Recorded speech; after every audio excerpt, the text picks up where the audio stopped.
On a parlé des marchés nationaux, le marché national et le national ou local et le marché international. Nous sommes rentrés dans le processus des achats. Nous avons fait la différence, nous avons expliqué c'est quoi l'approvisionnement, c'est quoi les achats. Et nous sommes rentrés dans le processus des achats, ça veut dire que l'acquisition des biens. Alors, c'est comme ce que je vous ai dit hier. Si vous voulez assister les sinistrés, vous devez vous rassurer aussi de votre chaîne d'approvisionnement. Vous devez vous rassurer de vos procédures d'acquisition des biens. Avant d'amener le sac de riz aux sinistrés, vous-même, vous devez vous rassurer que ce sac de riz-là, vous avez la facilité de l'acquérir, que ce soit sur le marché local ou sur le marché international.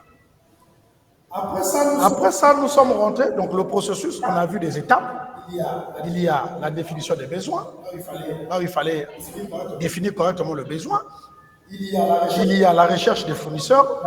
On a parlé un peu de pas mal de méthodes, où on est parti même sur Alibaba pour montrer un peu, parce qu'actuellement, c'est sur Internet, où c'est l'outil le plus fiable actuellement, efficace pour la recherche des fournisseurs, c'est l'Internet. Donc, on a utilisé, par exemple, Alibaba. On a vu un peu, on a montré comment ça se passe. À la fin, peut-être, on pourra prendre même 2 heures. Et puis, on va essayer un peu de commenter, de travailler. Chacun de nous, je vais vous montrer un peu la pratique, comment acheter, comment négocier sur Alibaba. Donc, chacun de vous peut créer un compte Alibaba sur son téléphone. On va vous montrer la procédure. Chacun de vous doit avoir un compte Alibaba. Dans ton téléphone, tu peux acheter. Vous achetez des téléphones, c'est ce que je me fâche souvent avec les jeunes étudiants, même ici, les Africains. Vous allez voir qu'un Européen, un Américain, quand il achète un téléphone à $1000, ça veut dire que le téléphone là doit lui apporter beaucoup d'argent. Mais chez nous, on achète des téléphones pour faire des selfies. Pour impressionner. Ça, c'est l'Africain. À un moment, la fois je vous ai dit que je me révolte contre nous-mêmes. On va apprendre. Ça veut dire que vous avez un téléphone aujourd'hui intelligent. Vous avez la possibilité d'acheter des choses en ligne en utilisant votre téléphone, en passant par votre téléphone, depuis les États-Unis, depuis la Chine, depuis l'Europe, depuis l'Afrique. Les marchandises arrivent chez vous. Vous avez besoin d'une paire, vous n'êtes pas obligé d'acheter sur le marché international. Si vous n'avez pas trouvé une paire qui vous convient, vous pouvez acheter à l'étranger avec votre téléphone. Donc, c'est ce que nous allons, on va essayer un peu de faire ça, on va prendre même 2 heures pour parler de ça. On va revenir là-dessus sur Alibaba. Alors, on a fini un peu comment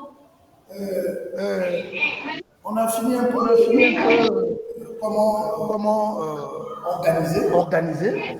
C'est-à-dire qu'on a parlé un peu de l'organisation, comment chercher des fournisseurs. Maintenant, on est rentré dans le processus jusqu'à aller à l'étude comparative. Comment sélectionner un fournisseur? Le problème, vous avez cherché un fournisseur, vous avez trouvé des fournisseurs, 3 fournisseurs minimum. Mais il faut chercher à savoir, à connaître quel est le fournisseur qui est le meilleur. C'est pour cela que vous avez vu.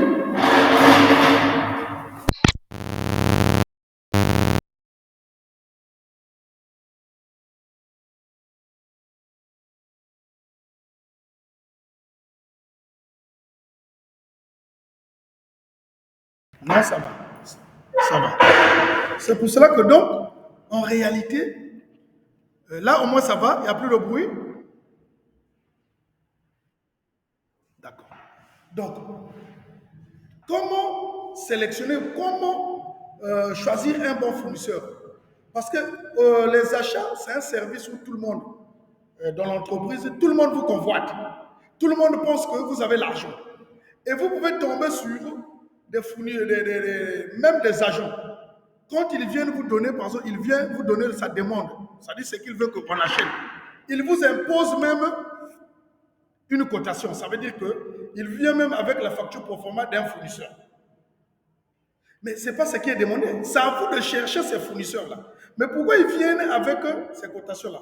Parce qu'ils savent que derrière là, ils veulent voler. Et donc, vous êtes convoité. Et vous devez faire extrêmement attention. Donc, la recherche de fournisseurs, le cas pratique que je vous ai donné hier, c'est en fait, ça vous permet de sélectionner, si vous avez choisi par exemple 3 fournisseurs ou plus, ça vous permet de sélectionner le meilleur fournisseur tout en suivant les critères. Quels sont ces critères? Quels sont ces critères? Justement, ces critères, c'est ce qui est mis dans le tableau. Bon, je viens d'envoyer même le cours à M. Omar. Je ne sais pas s'il vous a déjà transféré ce cours en question. Monsieur Omar, vous me suivez. Est-ce qu'ils sont en possession de ce cours? Pour qu'ils peuvent aussi aller sur le cours, même si je n'affiche pas. Attendez, je vais afficher le cours.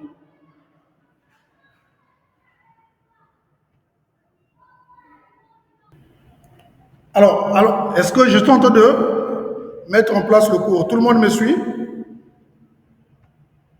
Est-ce que tout le monde me suit? D'accord. Donc, je suis en train d'afficher le cours. Est-ce que monsieur Omar, vous avez remis le cours, on voit le cours à tout le monde?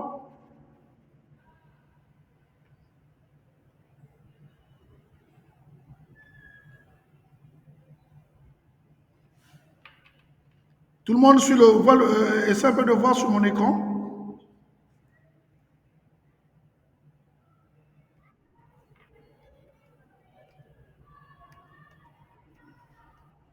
D'accord. Alors, donc, je disais que nous étions, hier, on a essayé un peu de faire le cas pratique. Il y avait des critères qui nous permettaient de sélectionner un fournisseur quand on se retrouve avec 2 ou 3 fournisseurs. Alors, ça, c'est le principe hein, des achats. Ça, c'est pas peut-être M. Mbani, mais c'est plutôt le principe des achats. Quand vous vous mettez à chercher des fournisseurs, trouvez au moins le minimum, c'est 3 fournisseurs ou plus pour passer à l'étude comparative. Donc, parmi les critères, vous avez vu que hier, on a parlé des Icothermes. Est-ce que par rapport à ça, les Icothermes, parce que je vais revenir sur ce cas pratique, alors aujourd'hui, là, nous avons fini, parmi les critères, nous avons fini avec les Icothermes. Il y a un autre critère que nous allons voir aujourd'hui, où on parle du mode de paiement à l'international. Bon, le mode de paiement aujourd'hui, là, tous nous savons que sur le plan national, ce n'est pas vraiment un problème. Déjà, je vous informe que si sur le plan national, on parfois aussi des problèmes, hein, on peut avoir des problèmes, on peut être arnaqué, mais à plus forte raison sur le plan international. Mais là, c'est pire que ça. Donc, c'est pour cela que quand il s'agit de parler du paiement, on doit faire extrêmement attention. Alors, sur le plan international, le risque est là. Le risque est vraiment élevé. Le risque est vraiment élevé. Et vous allez constater qu'aujourd'hui, là, le vol est devenu comme à la mode. Moi, j'ai eu un ami, nigérian qui me disait souvent que M. Mbani, le vol, il est vol quand on t'attrape. Si on ne t'attrape pas, ce n'est pas le vol, c'est le business. Vous êtes d'accord avec moi pour ça? Est-ce que vous êtes d'accord avec moi pour ça?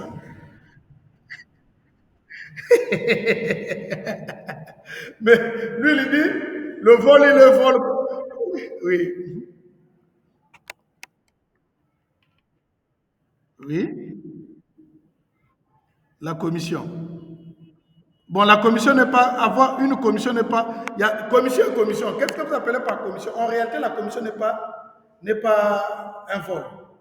La commission est même reconnue au milieu, est reconnue par le WADA. Donc, le plan comptable, le système comptable reconnaît la commission. C'est-à-dire, la commission qu'on parle ici, c'est pas comme tu es en train de faire des achats et pour sélectionner un fournisseur, le fournisseur t'a proposé par exemple une commission. Non, vous voyez, si vous me sélectionnez, vous aurez par exemple 20%. Ça, ce n'est plus une commission. Ça, c'est le vol. Mais la commission proprement dite, c'est que, vous voyez par exemple un transitaire, c'est un commissionnaire. Le transitaire est entre le vendeur et l'acheteur. Et lui, quand il apporte ses prestations, qu'est-ce qu'il gagne dans tout ça là? Il gagne sa commission. Et ça, c'est légalement, il a gagné sa commission. Ça, c'est légalement. Hein, c'est légal, cette commission-là, et c'est reconnu par le système comptable. Donc, ce n'est pas le vol. Mais ce que les gens appellent par commission, c'est quand vous rentrez, au lieu de faire le travail normalement, l'autre vient te dire que non, je vais te donner 20%, 10% comme commission. Ça, c'est pas la commission. Ça, c'est ce qu'on appelle maintenant par la corruption. Est-ce que vous me suivez? Ça, c'est ce qu'on appelle par la corruption. OK? Voilà. Donc, ne confondez pas la commission et la corruption. Et c'est ce que souvent les gens confondent. Oui, les gens confondent souvent la commission et la corruption. Alors, l'ami Niger me dit, non, mais monsieur Mbani, monsieur Wilfried, le vol, il est vol quand on t'attrape. Est-ce que c'est faux? Je ne parle pas de la politique. Qu'est-ce que vous êtes en train de suivre, par exemple, en RDC? On vous dit, ah oui, tel ministre, il est derrière l'autre là, la justice, parce que apparemment il avait fait. Mais avant, on n'avait jamais su que lui, il volait. Il était ministre, il gagnait son argent. Mais pourquoi c'est maintenant là qu'on commence à dire qu'il volait? Parce que on a arrêté. Donc là maintenant, il n'a pas fait le business, il est maintenant voleur. Donc, le vol, il est vol quand on t'attrape. C'est pour cela que vous allez rencontrer beaucoup surtout sur le marché international, il y a beaucoup des arnaqueurs.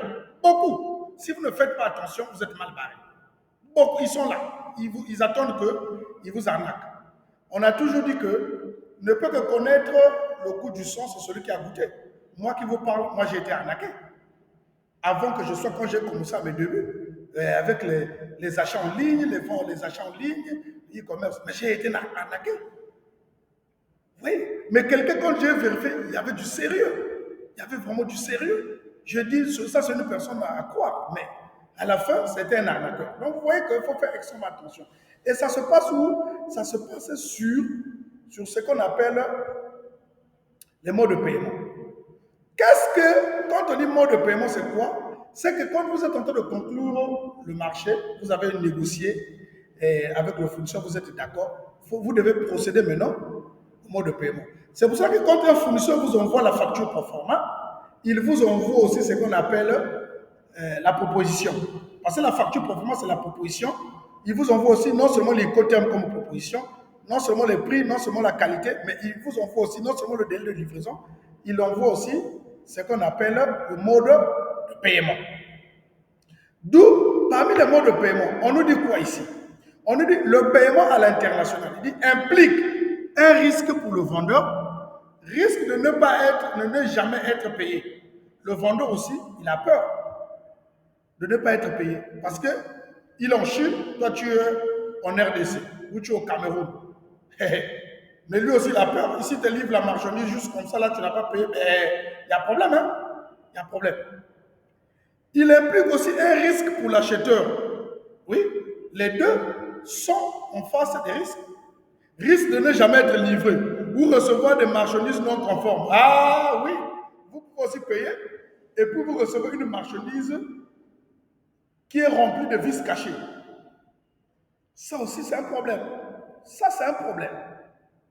Donc, vous voyez que le paiement à l'international pose un problème. Donc, vous devez savoir quel genre de paiement utiliser pour éviter réellement, parce qu'il y a des paiements qui vous proposent, au moins, le risque est au moins est vraiment équilibré. Mais il y a des paiements où le risque est élevé. Et le risque est élevé. C'est pour ça que vous devez savoir quels sont ces modes de paiement.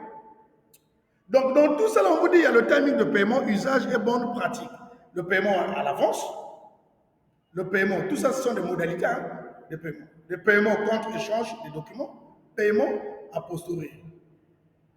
Une notion clé dans le paiement, c'est quoi? C'est la confiance. La confiance. Mes frères, je vous le rassure, faites extrêmement attention avec les paiements. Même vos frères qui sont à l'étranger, faites extrêmement attention. Je suis dans cette affaire-là depuis longtemps. Et que nous avons enregistré beaucoup de cas, surtout en termes d'argent. Vous avez des frères qui sont parfois à l'extérieur, hein, mais qui ne font pas, en fait, qui ne vous montrent pas réellement la vraie réalité. Mais qui vivent avec l'argent qui provient de l'Afrique. Ah non, moi j'ai besoin d'une voiture. Parfois la voiture te coûte 2000, lui va te parler de 3000. Parce qu'il sait que dès que tu envoies 3000, lui il aura 1000 francs. Et lui il a 2000. Parfois, rien aussi, il t'envoie pas aussi la voiture. Parfois, il va aller acheter une voiture pourrie pour toi. Donc la confiance. La confiance. Alors, les instruments de paiement. Qu'est-ce qui rentre en jeu pour assurer le paiement à l'international? Et c'est ce qu'on parle par des instruments. Il faut passer par des instruments. Alors, premier instrument, on nous parle du virement international. Virement international. Le virement se passe sur un système SWIFT. C'est pour ça que vous avez, par rapport aux sanctions que la Russie a reçues avec l'Ukraine pour la guerre en Ukraine, on l'avait coupé le SWIFT. Ça veut dire que la Russie ne peut plus effectuer des transactions entre des pays européens, américains, etc. Donc c'est le SWIFT qui nous permet de faire des transactions, de faire des virements. Alors, le SWIFT, c'est un moyen de paiement à 100%, hein, c'est sûr. En tout cas, le virement international est à 100% sûr. Moyen le plus rapide, moins coûteux, ça ne vous coûte pas cher. Le virement international. Réseau électrique interbancaire, en tout cas ça, le SWIFT a pour le contrôle du monde entier. Peut-être, même en Chine, ça fonctionne. Vous avez adapté pour un paiement à l'avance, c'est bon. Risque en cas de délai de paiement accordé, c'est bon. Ça vous rassure. Mais non lié à l'échange réel des marchandises, ce qui peut poser problème. Oui. Vous faites un virement de 100 millions, ça ne veut pas dire que la marchandise que vous allez recevoir, ça sera une marchandise de 100 millions. Voilà le risque du virement. Vous avez fait un virement. Le virement, ça se fait entre banques. Vous avez demandé à votre banque, vous avez organisé, lancé un virement, et ça rentre dans son compte là-bas. Il a son argent dans son compte, le virement a été effectif, c'est vrai. Mais la marchandise que vous avez reçue, c'est une marchandise qui est conforme avec les 100 millions. Donc ça veut dire que même le virement ne vous garantit pas à 100%. C'est un moyen sûr pour le paiement. Ça fonctionne correctement. Mais ça ne garantit pas réellement la marchandise que vous devez recevoir. Et ça ne garantit pas en fait par rapport au montant que vous avez envoyé. Et vous allez recevoir la marchandise par rapport à ce montant. Non, ça ne vous garantit pas ça. Donc en réalité, c'est un paiement qui est plus sûr pour l'acheteur et plutôt pour le vendeur. Ce n'est pas pour vous l'acheter. En dehors de SWIFT, nous avons le deuxième instrument de paiement, le crédit documentaire, le credo. Ce sont des instruments que la banque met en place. Parce que les banques sont là pour faire quoi? Pour essayer un peu de faciliter en fait les échanges. Donc, il y a un autre instrument qu'on parle du crédit documentaire. On nous dit que c'est un engagement écrit pris par une banque de payer un montant déterminé contre remise dans un délai fixé des documents conformes prévus dans l'ouverture du crédit documentaire. Des techniques très répandues à l'international. Je vous avoue qu'au Congo-Brazzaville ici, c'est vraiment l'instrument qui est plus utilisé. Et on suppose on dit que c'est plus sécurisant. Technique sécurisée à la fois pour l'acheteur et le vendeur. Donc les deux en fin de compte trouvent leur compte sur cet instrument-là. Ça veut dire que ça les rassure tous, les deux parties.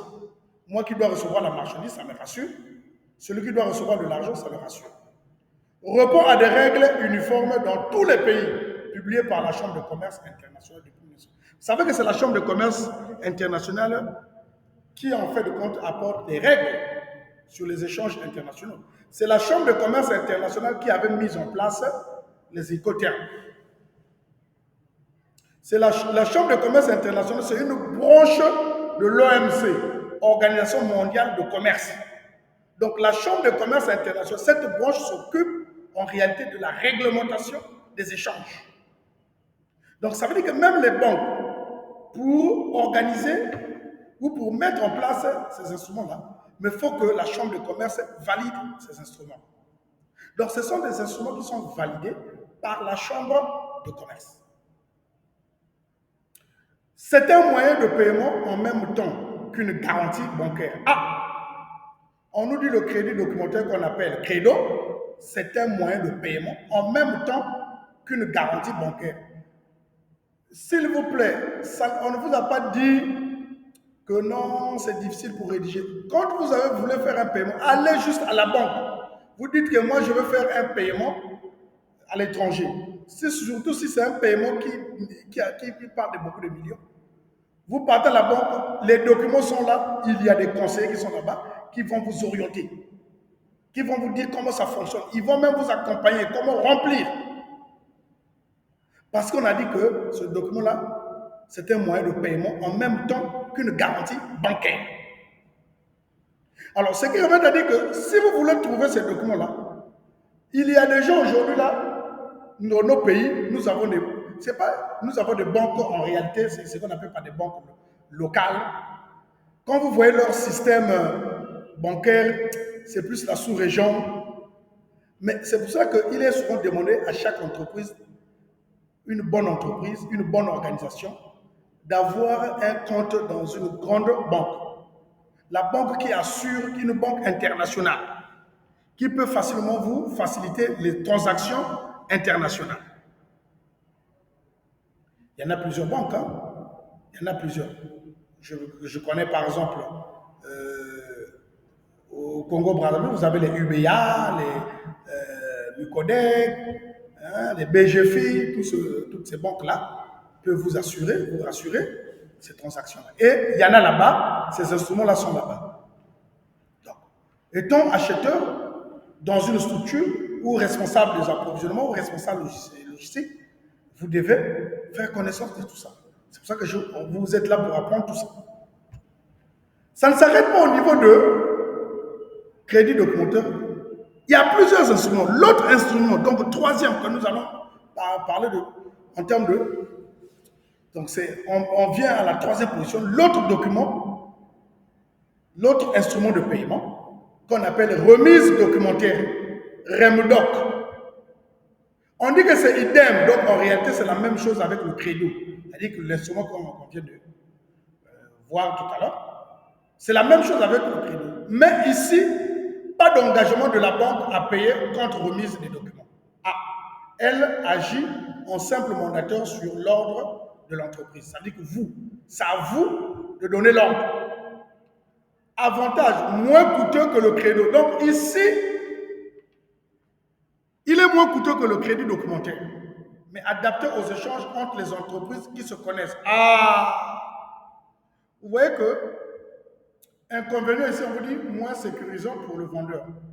Ça veut dire que credo, il y a des avantages, mais c'est plus coûteux. Mais remise documentaire, ça veut dire que ici, c'est pas trop sécurisant pour le vendeur, donc c'est pas évident qu'il accepte.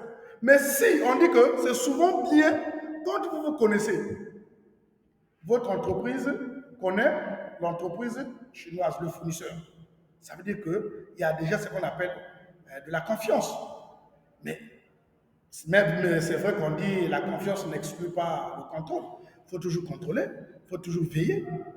Donc, si vous connaissez, vous êtes sûr de cette société-là, au lieu de payer le taux, peut-être, de la commission est plus élevé pour le crédit, mais vous pouvez prendre le REMDOC. Ce sont des possibilités qu'on donne. Vous savez qu'il y a des décisions parfois dans une entreprise, hein, comme ONG. Quand vous voyez que vous êtes en difficulté d'argent, ben, vous êtes obligé parfois aussi d'emprunter là où c'est moins cher. Hein. Et là, maintenant, il faut parfois prier Dieu, le bon Dieu, pour ne pas tomber sur les arnaqueurs. Donc, voilà un peu le troisième instrument que vous devez faire le choix. Vous devez faire le choix. Donc, vous voyez que ces instruments-là, quand le fournisseur vous envoie la facture performante, il y en a, il a précisé. Donc, quand vous faites la sélection, vous devez savoir qu'est-ce qui vous arrange. Est-ce que cet instrument de paiement-là, ça vous arrange? Si ça ne vous arrange pas, ce n'est pas possible. Déjà, on vous dit ici que, par exemple, Remo, on dit que c'est moins sécurisant pour le vendeur. Donc, croyez-moi que quand il va vous envoyer la facture performante qui est une proposition, il ne pourra jamais parler de la remise documentaire. Parce que pour lui, c'est moins sécurisant. Lui, il va chercher là où c'est plus sécurisant. Mais vous aussi, quand il cherche, parce qu'il peut arriver qu'il vous envoie il demande credo, mais vous n'avez pas l'argent, peut-être l'argent de la commission pour payer credo. Vous aussi, vous pouvez lui proposer Remdoc. Ou aucun contraire, si le fournisseur là, il demande credo, il y a un qui vous a présenté Remdoc. Mais vous pouvez aussi le choisir parce que le mode de paiement favorise. C'est ça, faire le choix. Alors, instrument. Quatrième instrument, on vous parle de la facturage international. Actuellement, dans nos banques, il y a des banques qui commencent à faire ça. Chez nous, c'était une bonne nouvelle. J'ai vu ça. Il y a une banque de la place qu'on appelle Banque Postale, qui est maintenant rentrée dans les facturages internationaux. Généralement, vous allez voir qu'à l'extérieur du pays, dans les pays développés, c'est ce qui fonctionne. Hein. Normalement, ce sont des cabinets. Mais là, je crois que ce sont des. Là, c'est des banques qui ont pour le contrôle. Ailleurs aussi, ce seront des banques. Mais ça devient soit un département composé de juristes, beaucoup de choses. Beaucoup de gens qui sont un peu dans la loi, dans les recouvrements et autres. La facturage est une technique de financement consistant pour un exportateur à céder ses factures émises à une société tierce, dite d'affacturage. C'est-à-dire, vous êtes fournisseur, le client achète.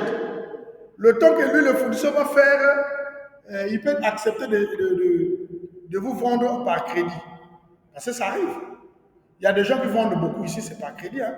Déjà, nous avons constaté que dans même nos sociétés, si vous voulez travailler ici au Congo, ce système-là est maintenant, si vous voulez vendre les marchandises, vos marchandises cash, c'est pas évident que vous ayez des clients. Hein.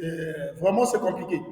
Alors, qu'est-ce que les clients font? Surtout dans le B2B, il vous dit, vous vendez à crédit. Donc, le paiement est dans 60 jours, par exemple. Il y a des programmations comme ça dans des entreprises. À ce moment-là, toi, le fournisseur, qu'est-ce que tu fais? Au lieu d'attendre 60 jours, au lieu d'attendre 30 jours, tu peux aller voir une société qui est dans la facturage. Tu lui remets les factures. Tu dis que voilà, j'ai un client, voilà les factures. La société là te paye. Dès que la société là te paye, tu as pris ton argent. Ce que tu dois faire, c'est peut-être de payer 0,5%. Donc, si ta facture coûte 100 millions, tu vas peut-être céder 5 millions à cette société-là, et puis tu prends le reste. Et c'est cette société-là qui va s'occuper maintenant du recouvrement chez ton client. Donc, c'est la société-là qui devient comme fournisseur. Donc, tout le temps, c'est lui qui doit assurer ce qu'on appelle le recouvrement à ton client. Si ton client, c'est un client douteux, c'est cette société qui va le poursuivre. Mais toi, de ton côté, tu as déjà récupéré ton argent. Ce n'est pas ton problème. Ce n'est pas ton problème. Tu as déjà récupéré ton argent. Est-ce que vous voyez? Alors, donc, en réalité, c'est cette logique-là qui se passe. Oui, monsieur Paul, vous avez une question? Surtout, n'hésitez pas si vous avez des questions, n'hésitez pas à les poser. Pendant que j'évolue.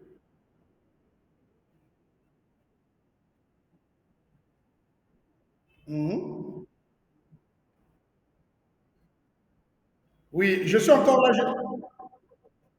D'accord, je vais revenir. Je suis encore là, je n'ai même pas encore fini. Je vais prendre aussi la question de M. Espérant. Oui, M. Espérant. Oui, M. Espérant, bonsoir.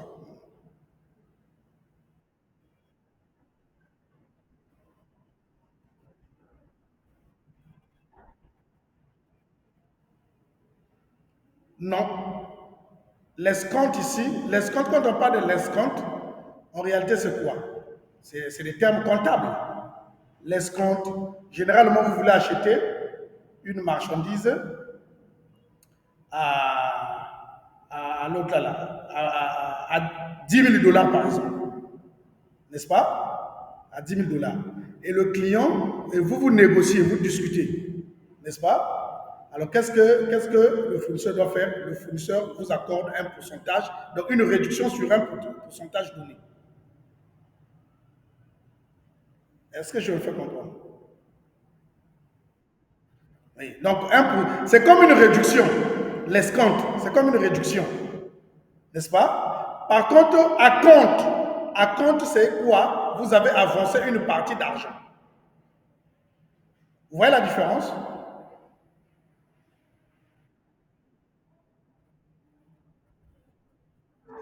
Oui, oui.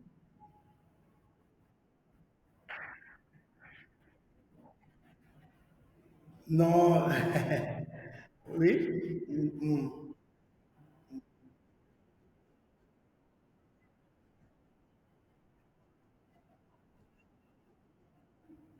Vas-y, la banque lui a répondu comment?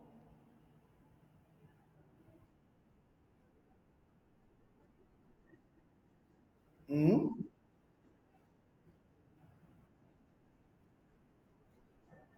D'accord.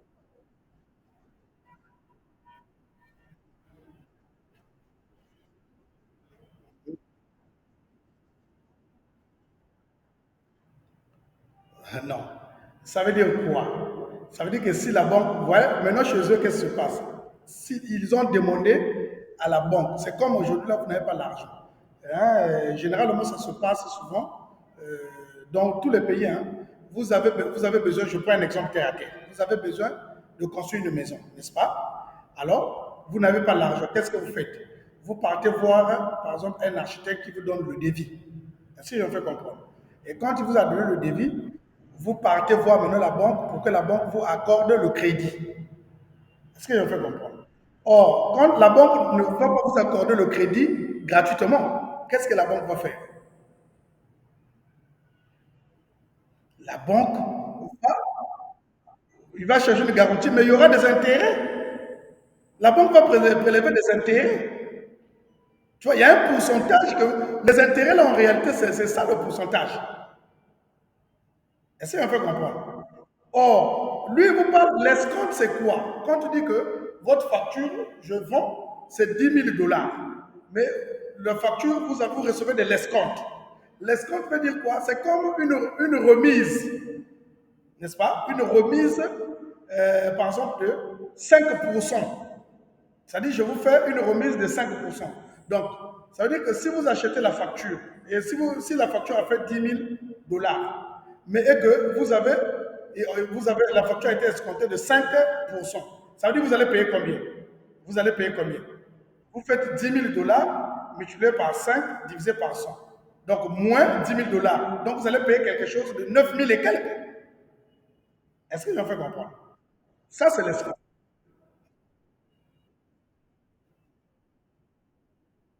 Il a mal utilisé. En réalité, c'est ça.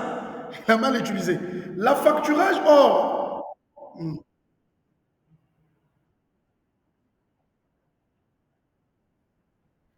en réalité, il est dans la facturage. Hmm.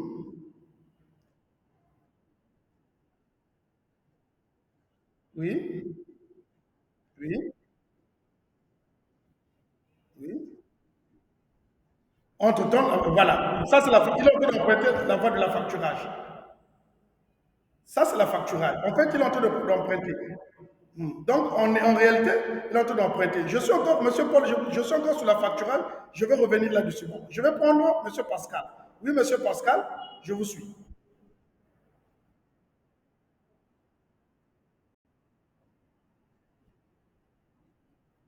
D'accord.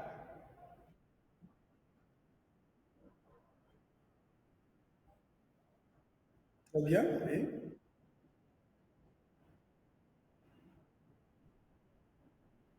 Hmm. Technique, oui. Oui,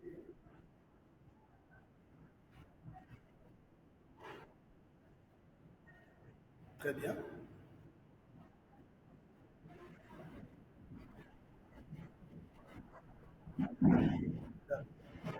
OK,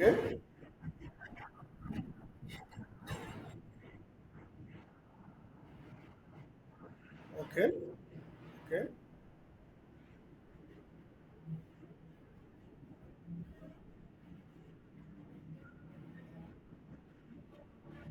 D'accord.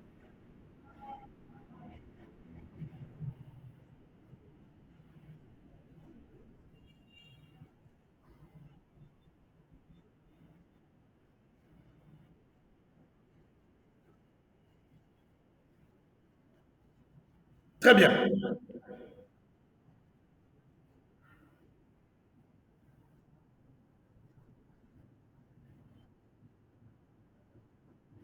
Très bien. Très bien. Voilà. Donc, on est c'est une remise, mais qui est conditionnée. Très bien. Très, très bien. Très bien, monsieur. C'est bien que vous avez compris que, avec, mais il faut faire extrêmement attention avec. C'est pour cela que les formations qu'on est en train de suivre là, c'est très bien. Parce que les fournisseurs, parfois, embrouillent les gens. Ils embrouillent souvent les gens. OK? Alors, on va continuer avec la facturage. Je reviens sur monsieur Paul, je vais revenir là-dessus. Alors, je disais que je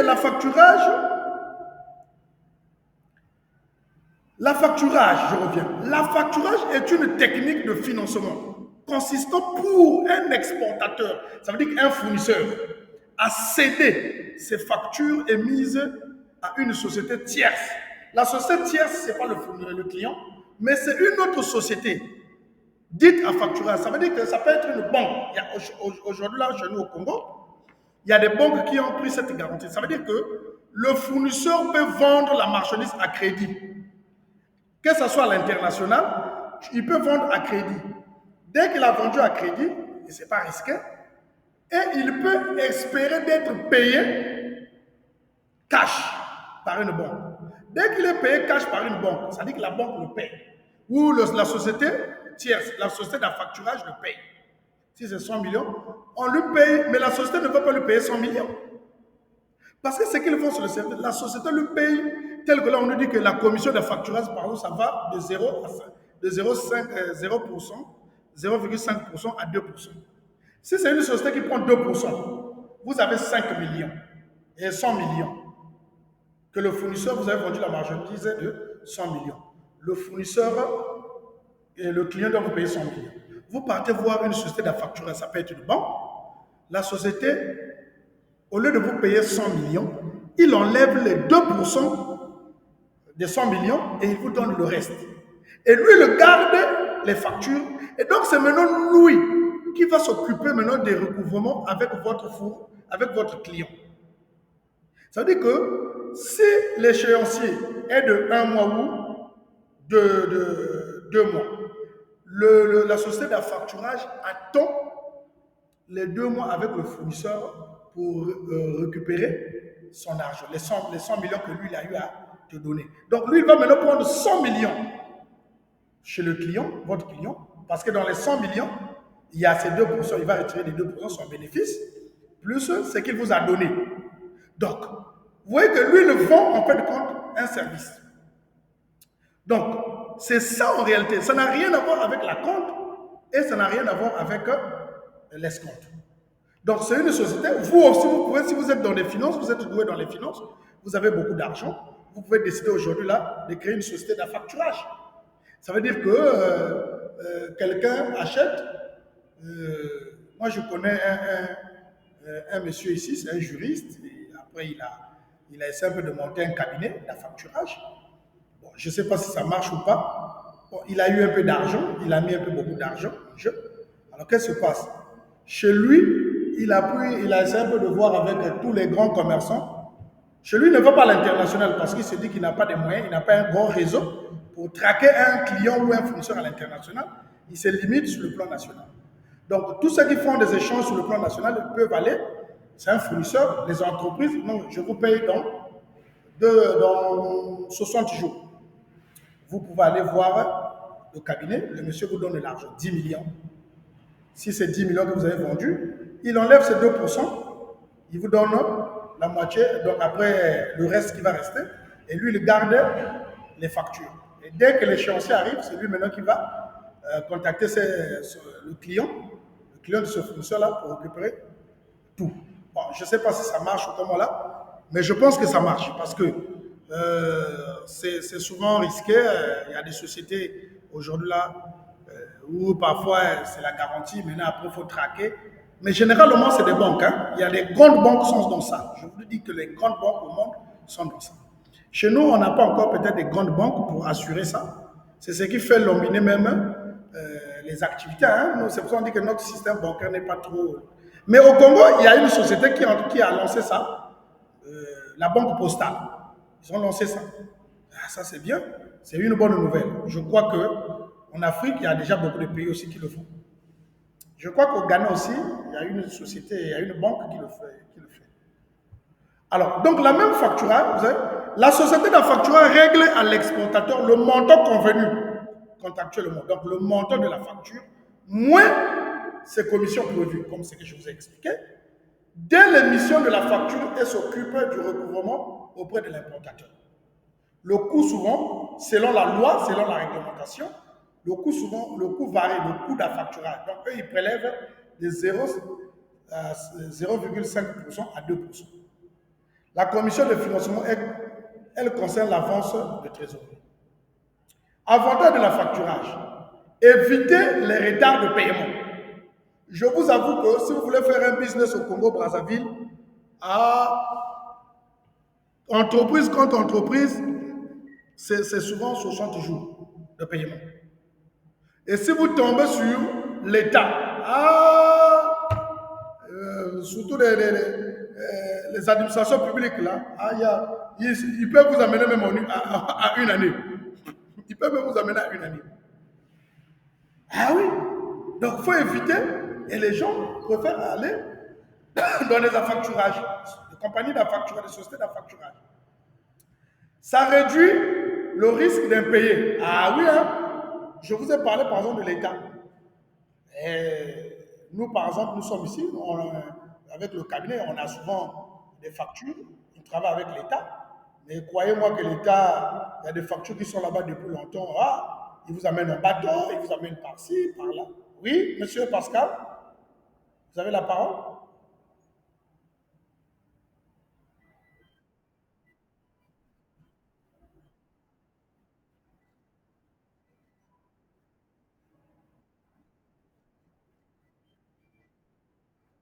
Oui,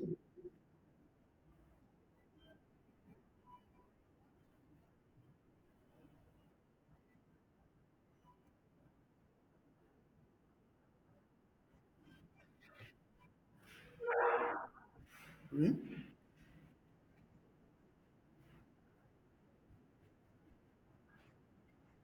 C'est le fournisseur. C'est le fournisseur.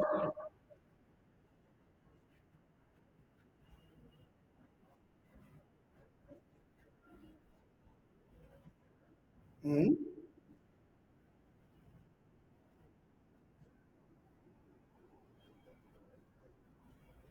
D'accord. D'accord. Très bien. C'est une bonne question. Alors, c'est une affaire qui se passe entre le vendeur et l'acheteur. Alors, qui doit aller voir une tierce personne? Ça veut dire qu'une société d'affacturage. Mais ça peut être le vendeur comme l'acheteur. Je vous prends des cas. Tout dépend des cas. Regardez, vous êtes acheteur. Vous n'avez pas l'argent, mais vous êtes dans l'obligation d'acheter cette marchandise-là. Le fournisseur vous dit clairement, ah non, non, non, non, non, non, non, non, non, non, non, moi, je veux ma marchandise cash. Mais vous, vous êtes dans l'obligation d'acheter la marchandise. Qu'est-ce que vous allez faire? Vous allez dire à l'acheteur, bon, mais comme c'est le cas, je vais vous envoyer à une société d'affacturage.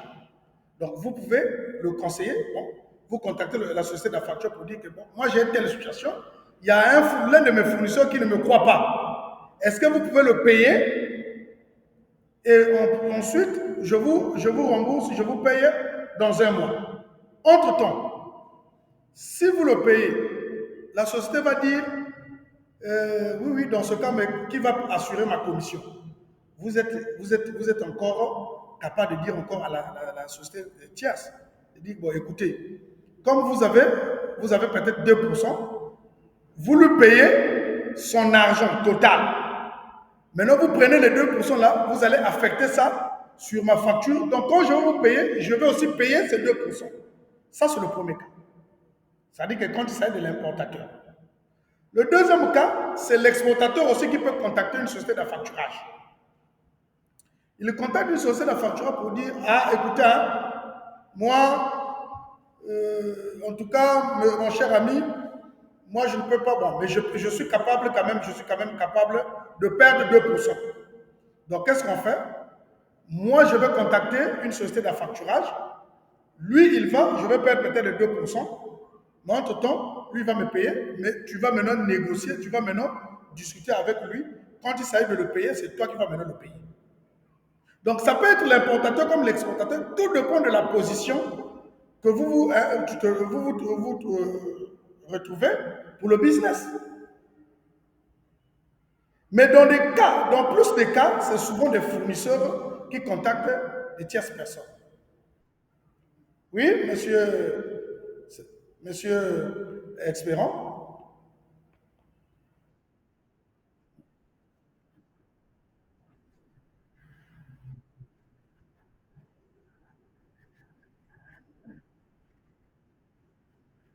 Non, lui, il le contacte pour son propre compte.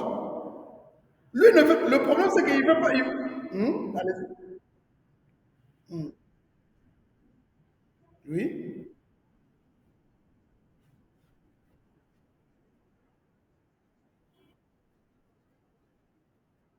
d'accord. Non, alors, suivez.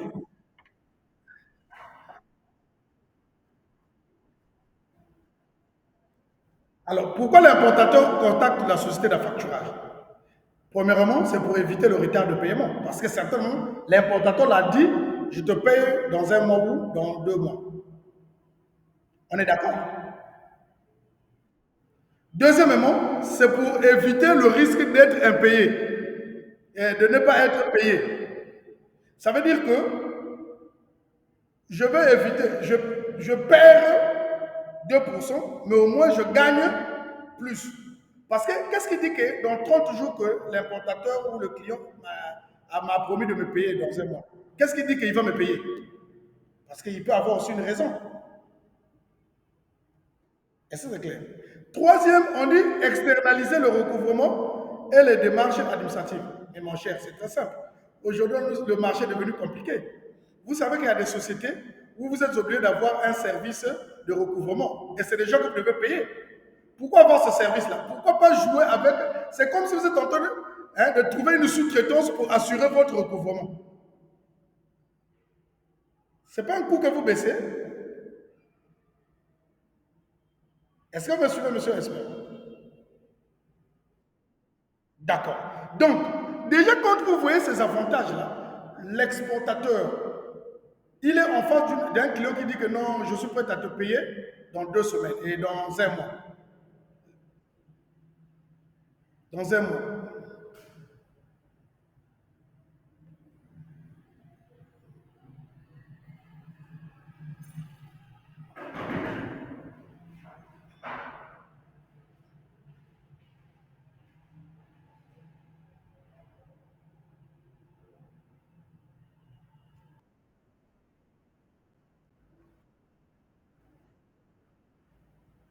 D'accord.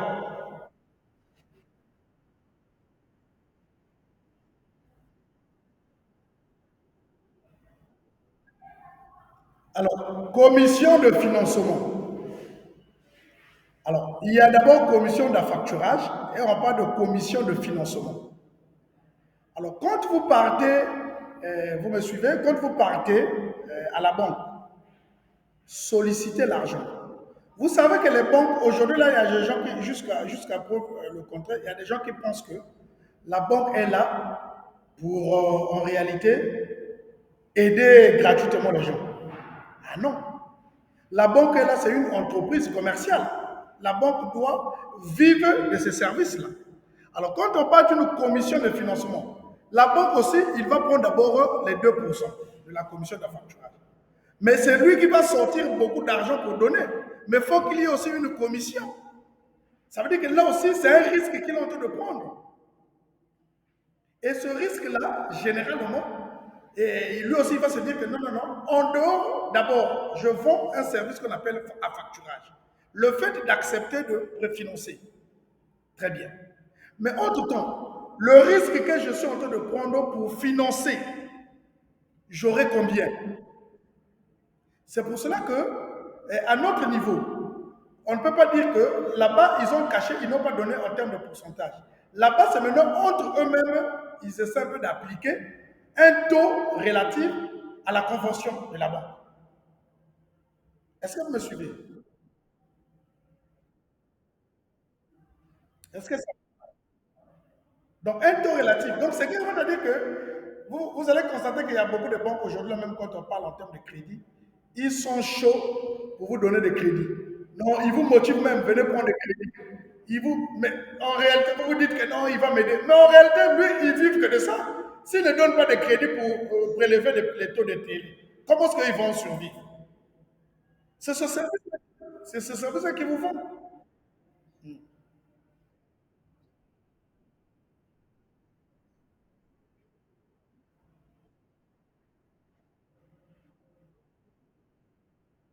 Oui. Elle concerne, on dit qu'elle concerne l'avance de trésorerie. Donc, quand on dit l'avance de trésorerie, aujourd'hui, là, si vous dites par exemple, euh, c'est pas tout d'un coup aussi comme ça que la banque, ça peut arriver à un niveau où il dit, bon, sur 100 millions, il peut commencer par 50 millions. Comme il peut décider aussi de tout payer. Mais cette commission-là est applicable sur ce que la banque doit vous donner. Est-ce que j'en fais comprendre? Peu importe, que ce soit la compte, que ce soit l'autre, cette commission est applicable sur ce que la banque doit vous donner. Donc, vous devez être prudent. Avec la banque, surtout si vous êtes des hommes d'affaires, il faut faire extrêmement attention avec les banques. Il y a des hommes d'affaires qui savent jouer avec les banques. Il y a des hommes d'affaires, en réalité, bon, c'est pas leur problème. Hein. Les banques peuvent. Il y a même des sociétés aujourd'hui là qui sont en faillite, c'est à cause parfois des banques. Ils n'ont pas eu de bons conseillers, euh, bon, bons conseillers banquiers. OK? Alors, donc vous voyez que de nos jours, la facturage, si parmi vous, quelqu'un peut décider de s'engager dans cette affaire, mais moi je vous suggère, si vous voulez vous engager là, c'est plutôt, ce sont des sociétés, en fait, c'est une compétence qui est réservée plus aux juristes. Juristes, avocats, ceux qui sont un peu dans la loi là. Ceux qui sont un peu dans la loi. Mais toi, une simple personne comme ça là, tu peux payer après quand tu vas pour les recouvrements, dès que le client découvre que tu n'es rien, tu ne peux pas l'amener nulle part où tu n'es pas influent, il peut t'amener en bateau. Il peut t'amener en bateau comme il va. C'est des choses comme ça que parfois ces sociétés-là. Moi, je vous ai parlé d'un monsieur ici, il y a Brazzaville, qui faisait ça, mais il a dit qu'il y a des difficultés comme ça. Vous voyez que d'un client, il traque un client qui doit faire le recouvrement parce qu'il a déjà payé l'argent là à son fournisseur. Mais quand il va pour faire le recouvrement, le client là lui présente par exemple un homme politique très fort. Le gars commence à même lui prononcer des menaces. Vous voyez ce que ça fait? Donc en réalité, il y a des cas comme ça là. Donc être une société d'affacturage, il faut vraiment avoir aussi un bon statut pour influencer, n'est-ce pas? Ça veut dire quand vous avez dit quelque chose, ça doit être respecté. Parce que en termes d'argent, il n'y a pas vraiment d'amis. Il n'y a pas vraiment d'amis. Est-ce qu'il y a une question encore sur la facturage, Monsieur Paul, Monsieur Espérant, Monsieur Ephraim? Alors, oui, Monsieur Ephraim. D'accord. On peut avancer. Donc, vous voyez que ça, c'est aussi un instrument de paiement à l'international. Instrument de paiement à l'international. Ça, c'est un instrument de paiement à l'international. Donc, faites un effort. Quand on parle d'un instrument de paiement à l'international, donc on a parlé déjà de quatre que je vais citer ici. Vous avez le virement, vous avez le credo, vous avez Remdo, vous avez aujourd'hui la facturage. C'est pas tout. On va aller encore sur un autre. Oui, oui, je vous écoute.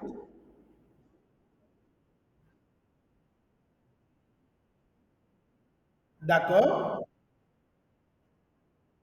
d'accord. Ah,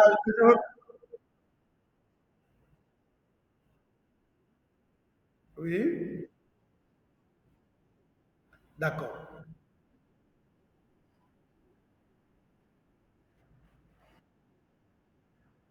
Mhm. Mhm. Et donc,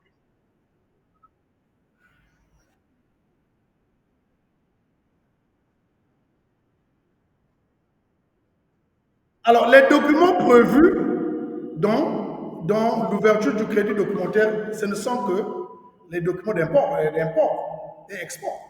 Ça veut dire que vous devez avoir preuve pour l'importateur. Vous devez joindre votre document, la déclaration d'importation, par exemple. Et vous avez des factures, n'est-ce pas? Vous avez des factures, parce que la facture est délivrée par le fournisseur. Vous avez la facture commerciale, vous avez la liste de colisage, vous avez le certificat d'origine, par exemple. Parce que quand vous présentez ces documents-là à la banque, et c'est là où l'engagement écrit là doit être. En fait, ce ne sont que des preuves. L'engagement là doit être accompagné de ce document-là.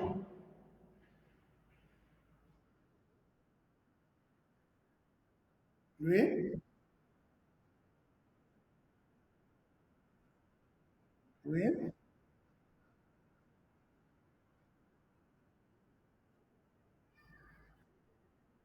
Ah, d'accord. Alors, je explique. On dit engagement écrit par une banque, n'est-ce pas? Engagement écrit par une banque de payer un montant déterminé contre remise. Remise de quoi? Contre remise dans un délai fixé des documents prévus dans l'ouverture du crédit. Alors, notre problème, les documents qu'on nous dit ici, si c'est un engagement, ça veut dire que avant de prendre l'engagement dans l'écrire, ça veut dire qu'on va déjà à l'ouverture de quoi? D'un crédit documentaire, non? On va déjà à l'ouverture du processus, n'est-ce pas? Vous êtes d'accord avec moi? Mais l'ouverture du processus, là, nécessite quoi? C'est pas seulement un document écrit, mais ça veut dire qu'il doit avoir des documents qui accompagnent l'engagement écrit, là. Est-ce que je me fais comprendre? Maintenant, l'engagement écrit là, c'est quoi? Ce sont ces documents-là qu'on dit conformes. Mais ces documents conformes-là, c'est quoi? Ça doit être la déclaration d'exportation, déclaration d'importation. Ça doit être la facture commerciale, le certificat d'origine. Ça doit être même le certificat d'inspection d'une compagnie d'inspection. Donc, vous voyez que ce sont ces documents-là qui accompagnent l'engagement. Donc, les documents qu'on vous parle, que ça ne vous embrouille pas, ce ne sont que ces documents-là qu'on vous demande. OK?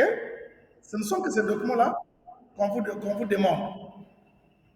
Donc, si vous êtes en cas, oui, il y a une main. Monsieur Espérant, vous pouvez parler. On vous suit. Monsieur Espérant, vous avez la parole. Vous avez levé la main.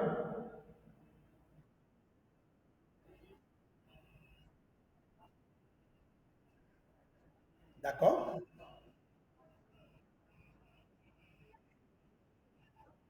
Mhm. Mhm. Mhm.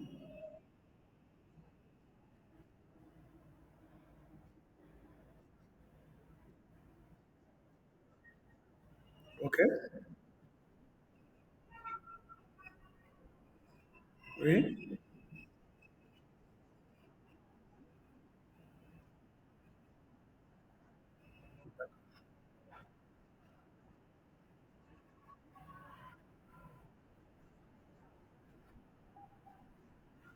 Oui? D'accord. Vous voyez déjà que c'est comme ça tantôt de dire, en réalité, vous êtes la solution. Je sais un peu de réexpliquer. Alors, reprenons d'abord le processus. Quand vous contactez un fournisseur, mhm. Oui, allez-y.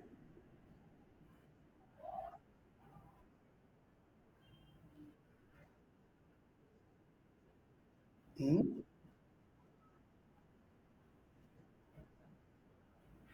Ah non, non, non, non, non, non, non, non, non. Non. Alors, le fournisseur ne peut que vous délivrer la facture si vous avez payé. Non. Je, c'est pas. Ce que le fournisseur vous délivre après paiement, c'est le reçu de paiement. Mais la facture, mais comment, vous n'avez pas de facture, comment est-ce que vous allez payer? Comment est-ce que vous allez connaître le montant? Hein, monsieur expert?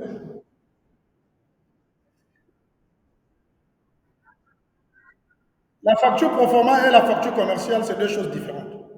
Maintenant, on va revenir, là maintenant nous sommes, on va revenir sur, je vais vous expliquer ça en parlant du processus import, n'est-ce pas? Alors, qu'est-ce qui se passe?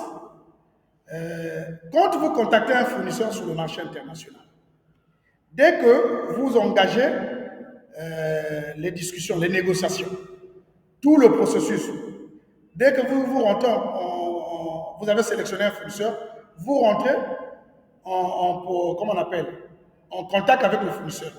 Vous avez négocié et vous vous êtes tombé d'accord. Qu'est-ce qui se suit à la suite?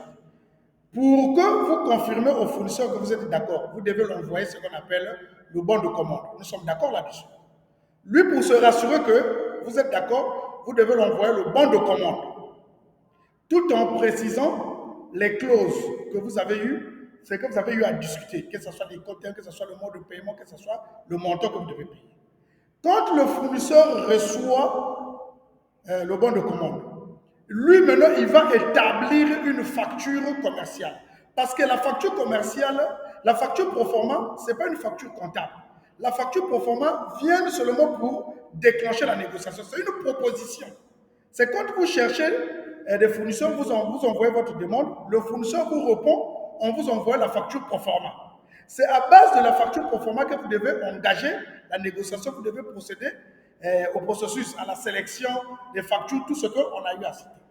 Maintenant, une fois que vous avez discuté, vous êtes entendu, que oui, par rapport à ça, vous m'avez envoyé 10 000, sur le prix, par exemple, c'est 10 000. Vous avez négocié, il a mis à 9 000. L'Icoterme, c'est IEXW. Vous avez proposé, il a mis à DDP. Donc tout ça là, le délai de livraison, vous êtes tombé d'accord. Le mode de paiement, vous êtes tombé d'accord. Et à ce moment-là, vous de votre côté, l'importateur, lui maintenant, il établit le bon de commande pour dire que nous sommes d'accord pour ces critères-là. Et vous renvoyez au fournisseur. C'est à ce moment-là, le fournisseur doit établir ce qu'on appelle la facture commerciale. Alors, c'est quoi la facture commerciale? En réalité, c'est là où la partie, on a parlé de la contractualisation. Ça veut dire que la facture commerciale représente le contrat de vente ou d'achat que vous avez conclu avec l'acheteur. À ce moment-là, c'est là où lui, il a des originaux, on importe, il y a des originaux, il ne peut pas vous envoyer des originaux aussitôt. Lui, il vous envoie ce qu'on appelle la facture, donc la copie. Donc, ce que vous recevez pour vous faire le crédit documentaire, là, ce n'est pas en fait des originaux, ce sont des copies que lui, il vous envoie. Et à ce moment-là, la copie, là, c'est là où il va vous dire, vous devez procéder au paiement. Parce qu'il sait qu'en vous délivrant ces copies-là, c'est grâce à ces copies-là que vous devez être capable d'ouvrir le processus ou la procédure de paiement, par exemple le crédit documentaire. Pour ce, le crédit documentaire nous dit qu'il y a un engagement écrit et ensuite, ça doit être accompagné des documents. Mais les documents là, c'est quoi? C'est ce que le fournisseur. Donc, il doit avoir la facture. Surtout le document le plus important, c'est la facture commerciale. Et la facture commerciale, quand vous, dans votre pays, par exemple le Congo, Brazzaville, vous prenez la facture commerciale. La banque n'accepte pas d'ouvrir le crédit documentaire sans qu'il y ait un document qu'on appelle. Alors, la banque ne peut pas, parmi les documents qu'on vous envoie, la banque, il va demander la facture commerciale, mais il va aussi exiger la déclaration d'importation. C'est-à-dire que dans votre pays, la déclaration d'importation est délivrée par le ministère du Commerce.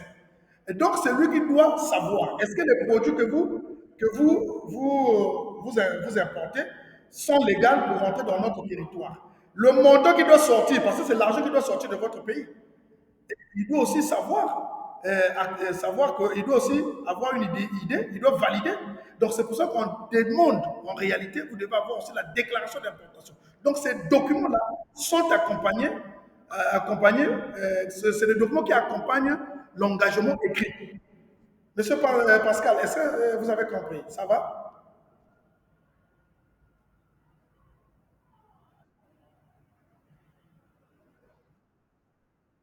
Vous avez compris? Oui. Donc, en un mot, les documents que vous... Parce que les documents, les originaux, viennent avec, en un mot, c'est pas vous, les originaux, c'est l'armateur qui doit vous remettre les originaux. Mais pourquoi c'est l'armateur qui vient avec ça? Lui, pour vous remettre des originaux. Mais vous devez d'abord payer d'abord la manutention et les charges locales que le port vous présente. Après, il vous donne les documents. Parce que vous ne pouvez pas commencer avec ce qu'on appelle vous ne pouvez pas commencer avec le dédouanement de marchandises sans les originaux. La banque, la douane ne va pas accepter ça. Donc, ce que vous recevez pour ouvrir le crédit documentaire, ce sont des copies que le fournisseur vous envoie. Ça va vous permettre d'engager le processus pour le paiement de sa facture. Maintenant, dès que vous avez payé, c'est là où vous allez recevoir le reçu de paiement. On est d'accord? Ça va, monsieur Pascal? On peut avancer? D'accord. Alors, donc, voilà un peu. Est-ce qu'il y a encore une autre préoccupation? On était sur la factura, on a fini avec la factura. Oui, allez-y. D'accord. Oui.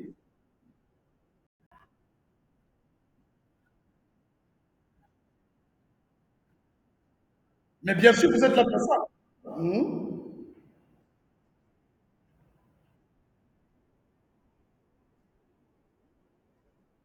Mhm.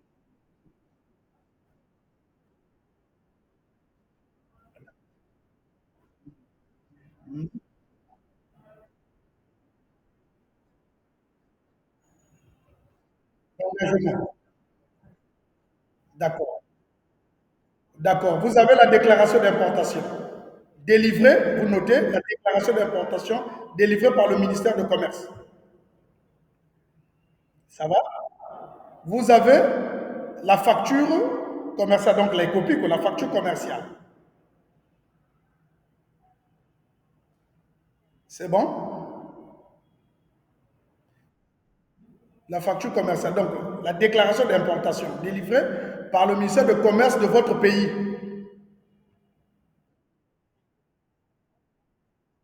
Oui. En réalité, c'est ça. C'est ça. C'est délivré par le commerce, non? Oui, c'est ça. C'est un numéro. En fait, quand c'est électronique, mais on vous donne juste le numéro. Ça se fait électroniquement, n'est-ce pas? On vous donne juste le numéro pour que ce que vous pouvez envoyer chez votre fournisseur. Parce que de nos jours, pour non seulement que vous allez payer, mais pour que le fournisseur vous expédie la marchandise, le transporteur, on demande au transporteur d'avoir le numéro de TI, par exemple, transport international. Mais ça doit être délivré par le commerce aussi.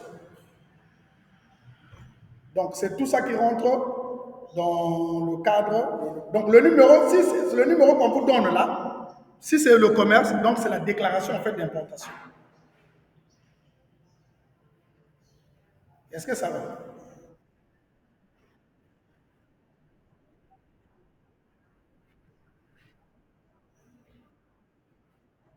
Bien sûr.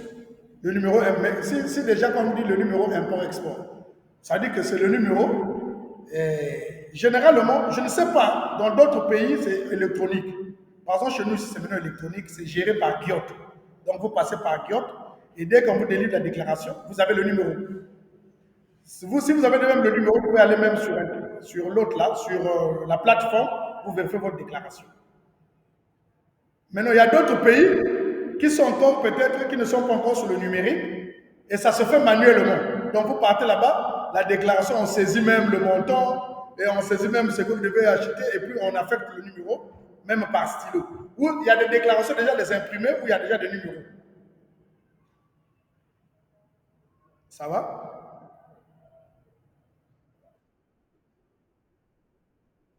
D'accord. Donc, vous avez la déclaration euh, d'importation, vous avez la facture, n'est-ce pas, commerciale, vous avez le certificat d'origine, parce que tout ça, c'est le fournisseur qui vous donne ça, le certificat d'origine, ok? Et vous avez aussi, déjà sur la déclaration d'importation, il y a déjà vos références, hein, vos statuts, votre entreprise, vous êtes déjà enregistré, hein, le RCCM, tout ça là, il y en a déjà. Donc vous n'êtes pas obligé d'amener encore des documents. Parce que pour quand vous sort la déclaration d'importation, dès que le commerce tape sur la machine, si vous n'êtes pas une société qui est reconnue légalement, ça ne va pas sortir, vous n'aurez pas de déclaration d'importation. Ça veut dire que vous ne pouvez pas aussi exporter. Vous êtes obligé de passer par exemple par un transitaire qui endosse votre. Mais si vous êtes légalement reconnu, dès qu'il tape, donc quand vous venez avec la déclaration d'importation, tout est déjà là. Donc vous ajoutez seulement la facture commerciale, vous ajoutez la liste de colisage, vous ajoutez le certificat d'origine, vous ajoutez, si il y en a, il y a le certificat d'inspection. Généralement, on appelle ça l'ARI, hein, attestation des résultats d'inspection que le fournisseur doit vous envoyer. Maintenant, si c'est une marchandise spécifique, par exemple les produits de santé, vous devez aussi avoir une licence délivrée du moins par le ministère de Santé. Vous me suivez? Délivrée par le ministère de Santé. Parce qu'il y a des produits, voilà, tout ça là. Parce qu'il y a des produits, il faut que le ministère vous donne l'autorisation. Si le ministère ne vous donne pas l'autorisation, n'osez pas. Sinon, ça sera bloqué où? Ça sera bloqué à l'autre là, à la douane. Et c'est pour cela que vous avez l'habitude parfois d'entendre que non, il y a eu une vente aux enchères. Vente aux enchères n'est pas forcément dit que les gens sont incapables de payer les droits et taxes de douane. Mais il y a aussi beaucoup de choses. Ils amènent un document où ils n'ont pas maîtrisé la législation du pays. Et à ce moment-là, qu'est-ce qu'on constate? Et le pays bloque la marchandise. Et après, vous allez voir que si c'est une marchandise qui nécessite la vente, la douane va organiser une vente aux enchères, il va vendre à une autre personne. Non, là, par exemple, il va brûler. Si c'est des produits, par exemple, qu'il ne peut pas rentrer, il va brûler. Mais non, si c'est des produits où il peut revendre aux enchères, il vend. C'est comment ça se passe. Donc voilà un peu la liste de ce que vous devez accompagner avec le crédit alimentaire. Oui, monsieur Pascal, très bien. Je vous écoute. Oh, il n'y a pas une question banale, monsieur Pascal. Allez-y.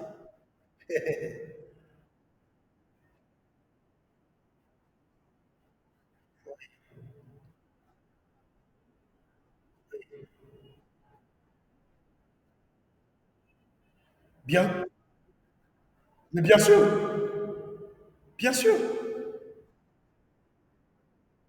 Bon, vous voyez qu'il y a différents types de produits. Imaginez-vous, vous êtes en train de faire venir les œufs.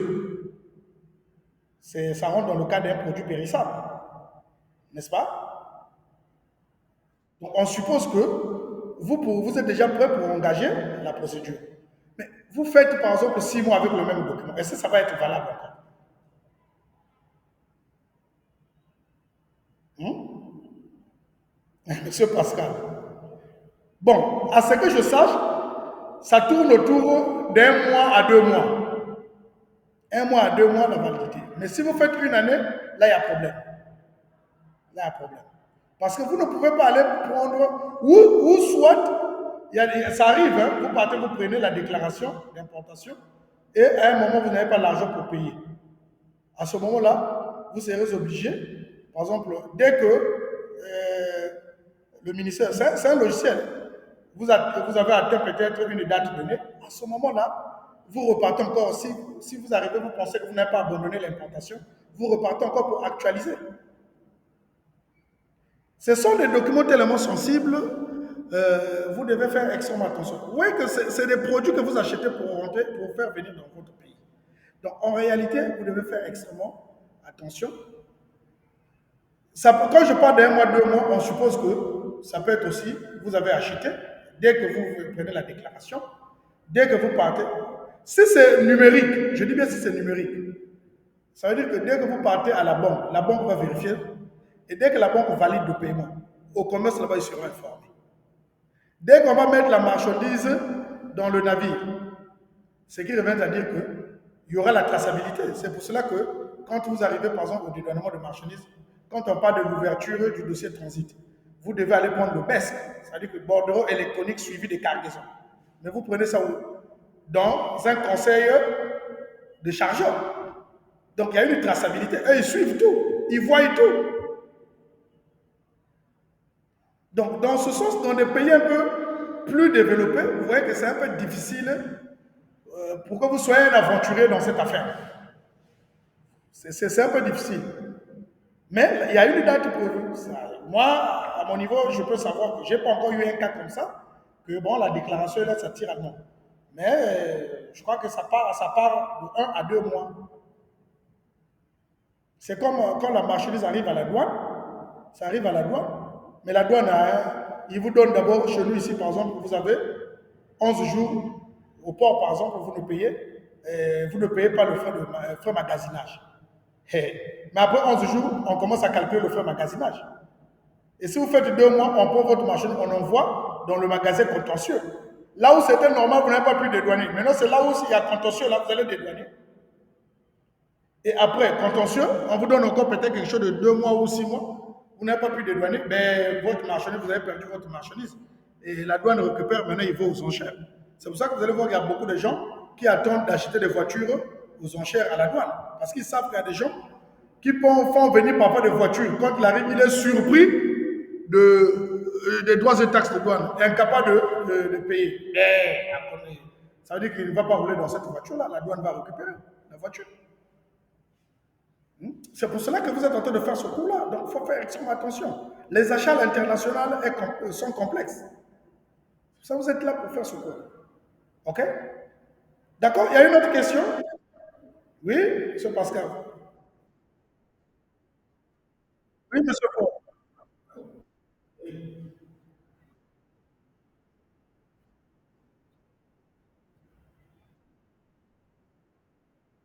Très bien. D'accord. D'accord. C'est quoi d'abord? Je commence par la définition du manifeste. Euh, c'est quoi d'abord le manifeste? Le manifeste, c'est un document récapitulatif de toute la cargaison. Est-ce que vous me suivez tout le monde? Le manifeste, c'est un document récapitulatif de toute la cargaison. Ça veut dire que chaque cargaison a un manifeste.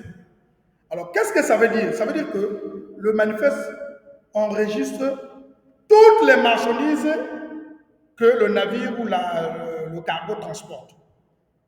Donc, ça veut dire quoi? Quand le navire arrive ou quand le vol, le cargo atterrit, le commandant de bord, lui, il prend le manifeste. C'est le document là. La marchandise est dans le cargo ou dans le navire. Le commandant de bord prend le manifeste. Alors, qui établit le manifeste? C'est le transporteur. Ça veut dire que lui, il enregistre toute la marchandise que lui, il va transporter. Et dès que le transporteur, donc quand on charge, et on est en train d'enregistrer. Et qu'est-ce qu'on enregistre en réalité? Vous allez voir que sur le manifeste, c'est plus les contrats de transport qu'on enregistre. Chaque marchandise, chaque client a un contrat de transport. En transport maritime, vous avez le connaissement. En transport aérien, vous avez la lettre de transport aérien. Alors, donc, en transport terrestre, ou routier ou ferroviaire, vous avez la lettre de voiture. Donc, quand le transporteur charge votre marchandise, il a une liste, il a un document qu'on appelle le manifeste. Il est en train d'enregistrer. Telle marchandise est représentée par tel contrat de transport. Il met le numéro du contrat de transport. Telle marchandise. Donc, c'est la liste là qu'à une fois qu'on a fini de charger la marchandise, le chargeur, donc le transporteur, prend le document là, il le remet au commandant de bord pour lui dire que tu as vu la marchandise qui est dans ton navire, le capitaine, le commandant, ou dans ton navire, dans ton cargo là, la marchandise qui est dans ton cargo, c'est la marchandise qui est sur toute la liste. Lui, il prend ce document là, qu'on appelle le manifeste, il fait le voyage avec. Quand il arrive au port ou à l'aéroport, c'est devenu une frontière. Parce que la marchandise là est destinée à ce pays-là. Alors, lui, il descend, il a atterri, ce n'est pas lui qui assure la manutention. Il y a déjà une compagnie de transport aérien, par exemple, il y a déjà une compagnie qui est là pour assurer la manutention, pour amener la marchandise dans l'entrepôt, et après, on amène dans les magasins à air de dédouanement. Lui, le commandant de bord, lui, son problème, il prend le manifeste, il va donner au bureau central de la douane. C'est pour cela que le bureau central de la douane, il travaille 24 heures sur 24. La nuit comme la journée. C'est pour ça qu'ils font des rotations. Il y a des gens qui dorment, il y a des gens qui travaillent la nuit et la journée, il y a des gens qui dorment. Rotation. Ils font des rotations. Donc, lui, peu importe l'heure qu'il arrive, il prend le manifeste, il vient de remettre au bureau de douane. Il dit, voilà, le manifeste est là. Ça veut dire que les marchandises qui sont dans le cargo que j'ai transporté là, que j'ai amené là, le cargo qui est au sol là, voilà les marchandises qui sont là. Et le douanier prend le manifeste. Il lit le manifeste et il enregistre ce manifeste-là dans la base de données des douaniers. Au Congo, ici, on parle de Sidonia. Il enregistre. Dès qu'il enregistre le manifeste-là, ça veut dire que même celui qui est le bureau de douane qui est dans une autre ville est informé qu'il y a un cargo qui a atterri, qui a amené telle marchandise, telle marchandise, telle marchandise. Et c'est là où on parle de la déclaration sommaire. Ça veut dire que votre marchandise a été prise en compte par la douane de ce pays. Monsieur Paul, ça va?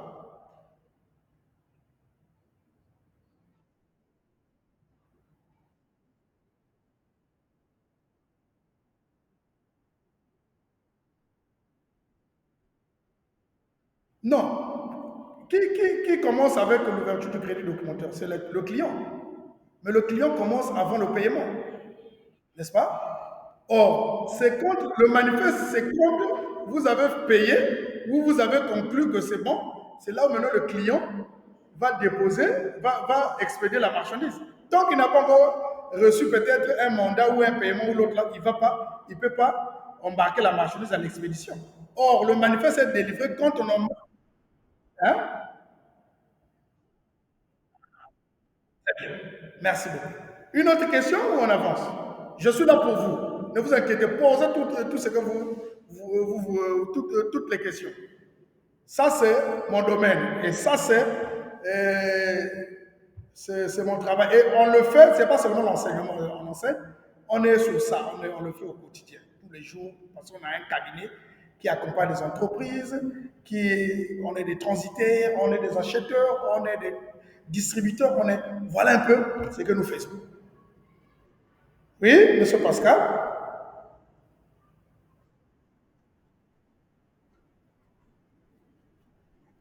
Très bien.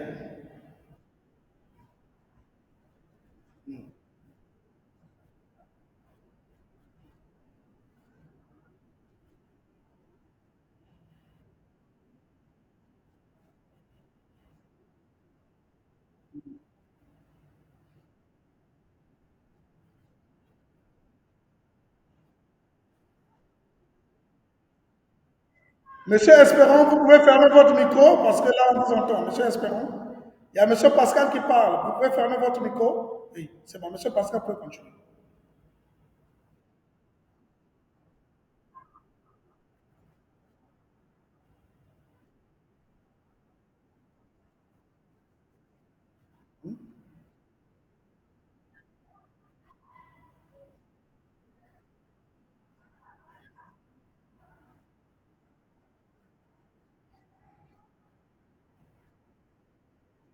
Ah non, non, non. Non, non. Non, monsieur Pascal.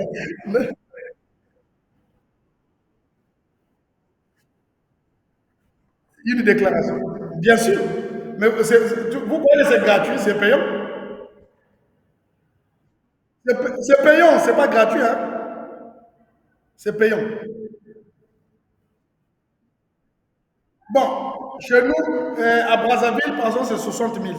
Ça tourne autour de 60 000. 50 à 60 000. Ah non, hein, généralement, bon, il faut qu'on essaie un peu de savoir. J'apporte aussi la lumière là-dessus. La marchandise qui nécessite, par exemple, la déclaration d'importation, ça doit être une bonne marche, une bonne quantité. Mais si c'est des petits colis, là, on n'a pas besoin de la déclaration. Ça sera considéré comme une marchandise express. Hein, vous pouvez contacter DHL, ça vient. Vous allez voir que même au niveau de dédouanement, on va juste parler de la déclaration verbale. C'est-à-dire que ça se fait à la main et puis bon, voilà. Et le douanier vous donne le droit et taxes à payer. Mais la marchandise où on vous dit qu'il faut passer par la déclaration d'importation, c'est à partir, par exemple ici, si c'est déjà une marchandise qui est autour de, ça va déjà autour de 5 millions, ben écoutez, vous devez passer par la déclaration d'importation. Ça parle d'un conteneur, de 2 conteneurs, vous devez passer par la déclaration d'importation. Donc, je ne vois pas pour un petit colis que vous allez aller avoir la déclaration d'importation pour payer encore cher. Non? Est-ce que je me fais comprendre? Voilà. Donc, vous pouvez, chaque marche, l'autre là a une déclaration. Très bien. Alors, il y a une autre question. Allez-y, posez des questions. C'est vraiment, je me sens très très à l'aise quand vous posez des questions comme ça. Je suppose que on avance très bien. N'oubliez pas que vous aurez aussi l'audio pour revoir encore. Peut-être qu'il y a des choses qui se sont échappées. Bon, vous pouvez revenir là-dessus. OK? Oui? Il n'y a plus de questions. On peut avancer? On peut avancer?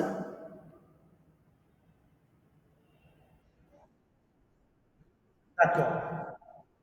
D'accord. Alors, donc, en dehors de la facturage, nous avons encore d'autres instruments de paiement. Alors, cinquième instrument de paiement, c'est ce qu'on appelle par les effets de commerce. C'est-à-dire, il y a la lettre de change.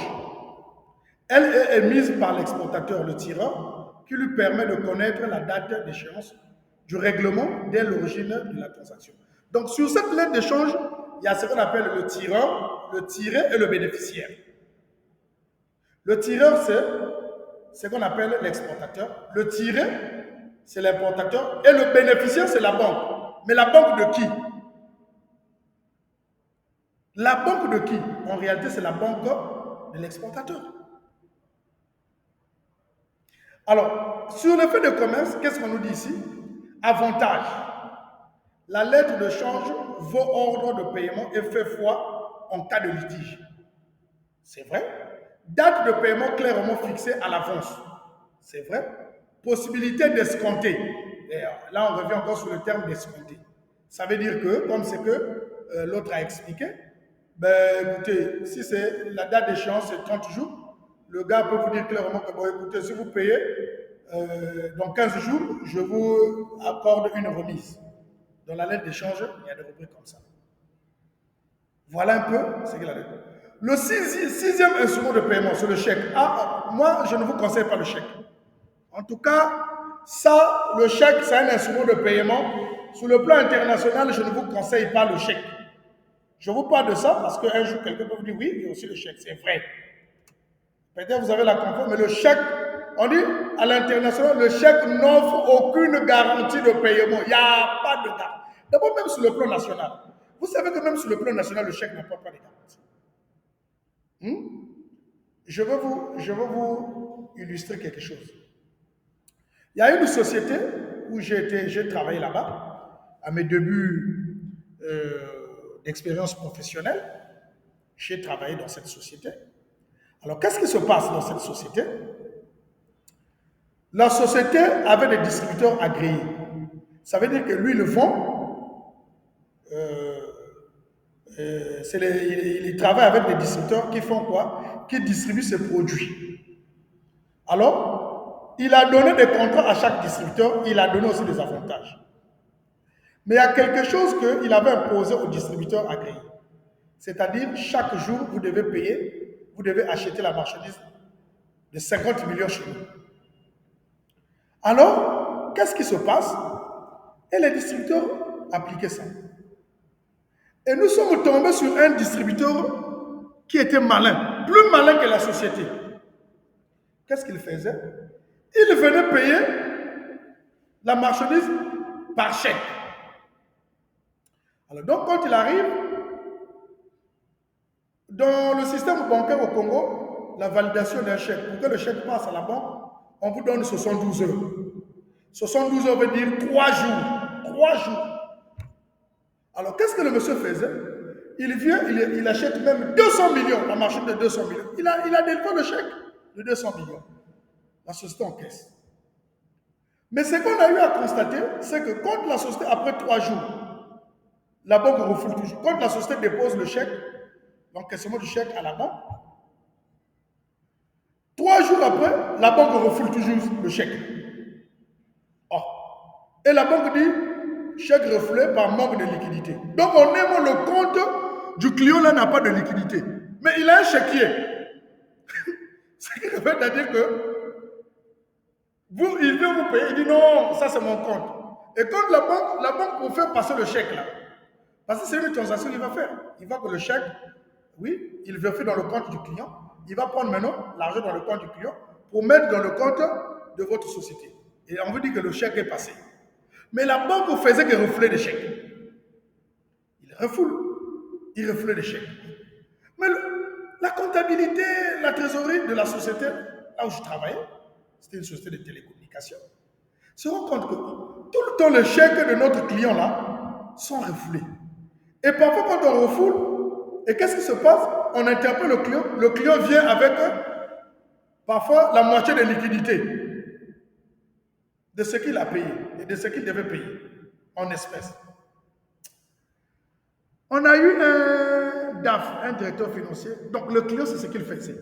Mais les gens ne découvraient pas qu'en réalité, le client achetait la marchandise à crédit. Il achetait à crédit. Alors que dans le contrat, c'était strictement interdit. Il achetait à crédit. Le client dit, ah, le DAF l'a dit, non, non, non, non, non, il faut interpeller ce client, c'est un bandit.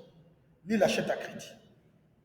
Qu'est-ce qu'il fait? Lui, il vient, il prend la marchandise, il va, il revend, il revend, il revend, il revend, il prend son bénéfice tranquillement, et il vient remettre votre argent. En un mot, il travaille avec l'argent de la société. Alors que ce n'est pas ce que le contrat dit. On avait découvert au client, on dit, ah, mais tu es un voleur. Tout ça, c'est quoi? C'est parce que le chèque n'offre pas en fait une garantie de paiement, surtout à l'international. Et on vous dit même que, voilà, c'est le cas que j'ai eu à évoquer pour cette société, on dit même aucune possibilité de recours en cas de provision insuffisante. Je vais vous faire un peu rire parce que vous êtes concentrés. Vous voyez, j'ai reçu un oncle, excusez-moi, c'est juste pour vous expliquer comment ça fonctionne, les erreurs du chèque. J'ai eu un oncle qui était venu chez moi. Il est venu me visiter et bon, ah, mon neveu, moi je suis là. Il avait fait au moins 2 semaines chez moi. Alors, lui il s'est mis maintenant à draguer des filles, sortir avec des filles et à délivrer des chèques aux filles. Donc il se baladait avec un chéquier. Ah, sortir, chèque, voilà. Et à la fin, il est parti. Un jour, c'est une fille qui se présente chez moi pour me dire que non, je suis venu, je veux voir monsieur Intel. Je dis, monsieur Intel? Je dis, mais il n'est plus là, il était là. Mais il m'a dit que lui, il avait dit, bien sûr, c'est mon nom. Il n'est plus, il était là de passage. Non, mais il m'a dit qu'il habite ici, c'est sa maison. Je dis, c'est mon oncle, il était venu me visiter. Il y a un problème. Lui, il dit, oui, oui, il y a un problème, parce que lui, il m'a délivré un chèque, apparemment. On me dit que le chéquier là, le compte là est expiré, voilà. Donc je ne peux pas toucher de l'argent. Je dis, montre le chèque. Il me présente un chèque. Je dis, ah, mais moi je ne sais pas. Je ne sais pas. Il dit, comment ça? Vous devez l'appeler parce que lui, il doit donner mon argent. Et quand je vois sur le chèque, il avait mis 100 000. Vous devez l'appeler. Ah, je vais l'appeler. Voilà. Je prends le téléphone, j'appelle l'oncle.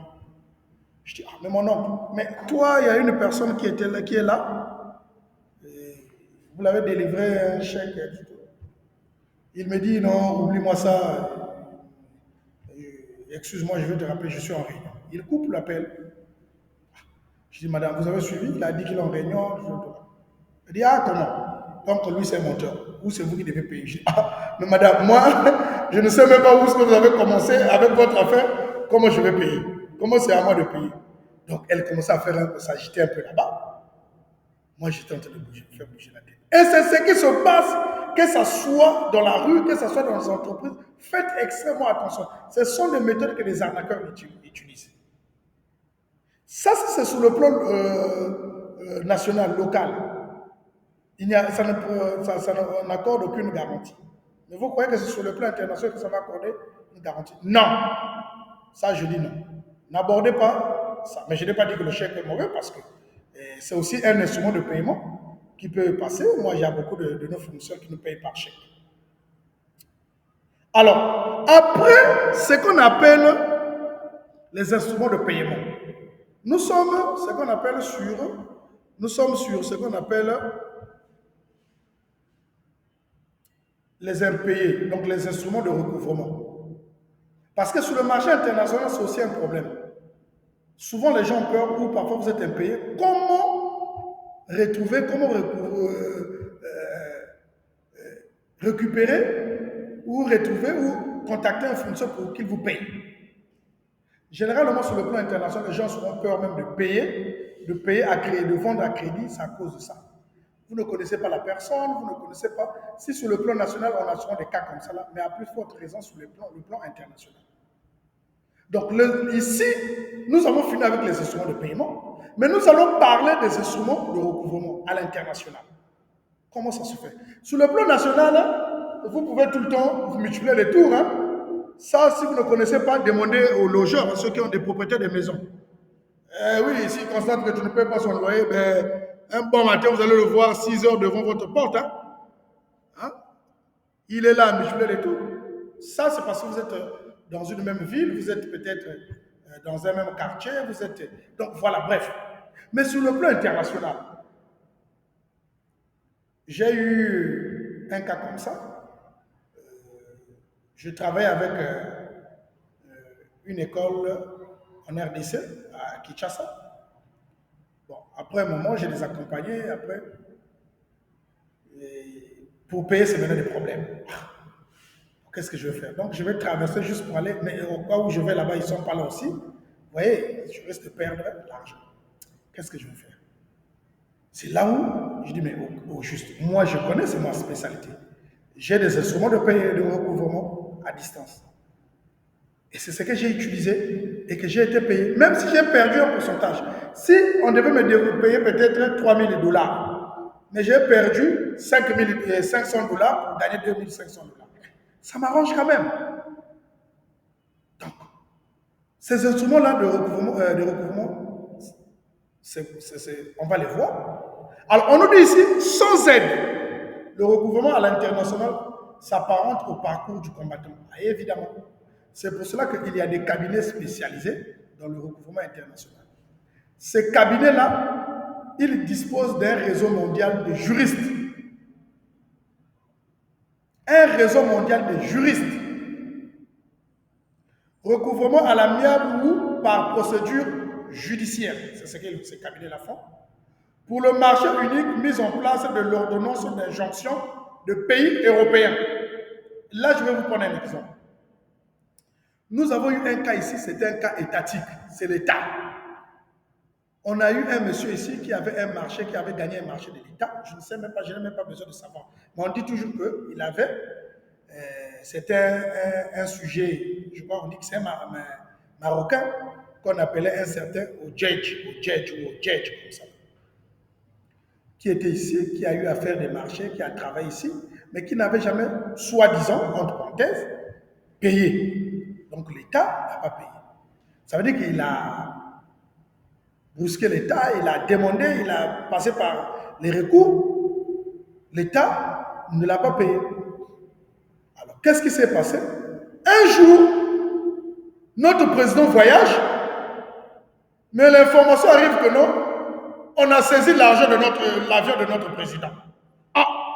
Comment on va saisir l'avion du président de la République? Donc, ce qui revient à dire que le président de la République atterrit comme celui qui est le garant de l'État. Il vient, il dit non, votre avion ne peut pas décoller. Oh, mais comment c'est mon avion ne peut pas décoller? J'ai quel problème? Il dit non, il y a ce qu'on appelle l'ordonnance d'injonction ici. Et ça a été bloqué où? Ça a commencé par les États-Unis, après c'est la France. Il dit non, c'est pas nous les Français, il y a l'ordonnance ici d'injonction. Ça veut dire que votre avion ne peut pas décoller. Mais pourquoi? Ah, ça, ce n'est plus nous. Et le propriétaire de l'injonction, ça veut dire que le cabinet spécialisé de recouvrement, il vient, il dit non, non, non, c'est nous qui avons lancé l'injonction pour tel problème. Vous devez un homme d'affaires, un fournisseur qui a travaillé, vous n'avez pas encore payé, qu'on appelle un certain objet. Ah, c'est comme ça. Certainement, moi je pense que certainement, c'est ce qui s'est passé. C'est là où nous ici on entend, oh non, objet, ah non, on doit. Donc je crois que c'est des injonctions comme ça. Là. Et ces cabinets-là sont spécialisés dans le recouvrement international. Ce qui revient à dire que si vous avez un client qui n'a pas payé, vous pouvez passer par ces cabinets-là pour que ces cabinets-là, ils lancent des injonctions, ils mettent la pression. Ces cabinets commencent d'abord par des procédures à l'amiable. Si le client continue à faire des jeux, c'est là où ils peuvent lancer des injonctions. Donc vous voyez que ce sont ces instruments-là qu'il faut passer pour essayer un peu de retrouver votre argent. Il y a une question là-dessus? Est-ce qu'il y a une question sur le... Oui?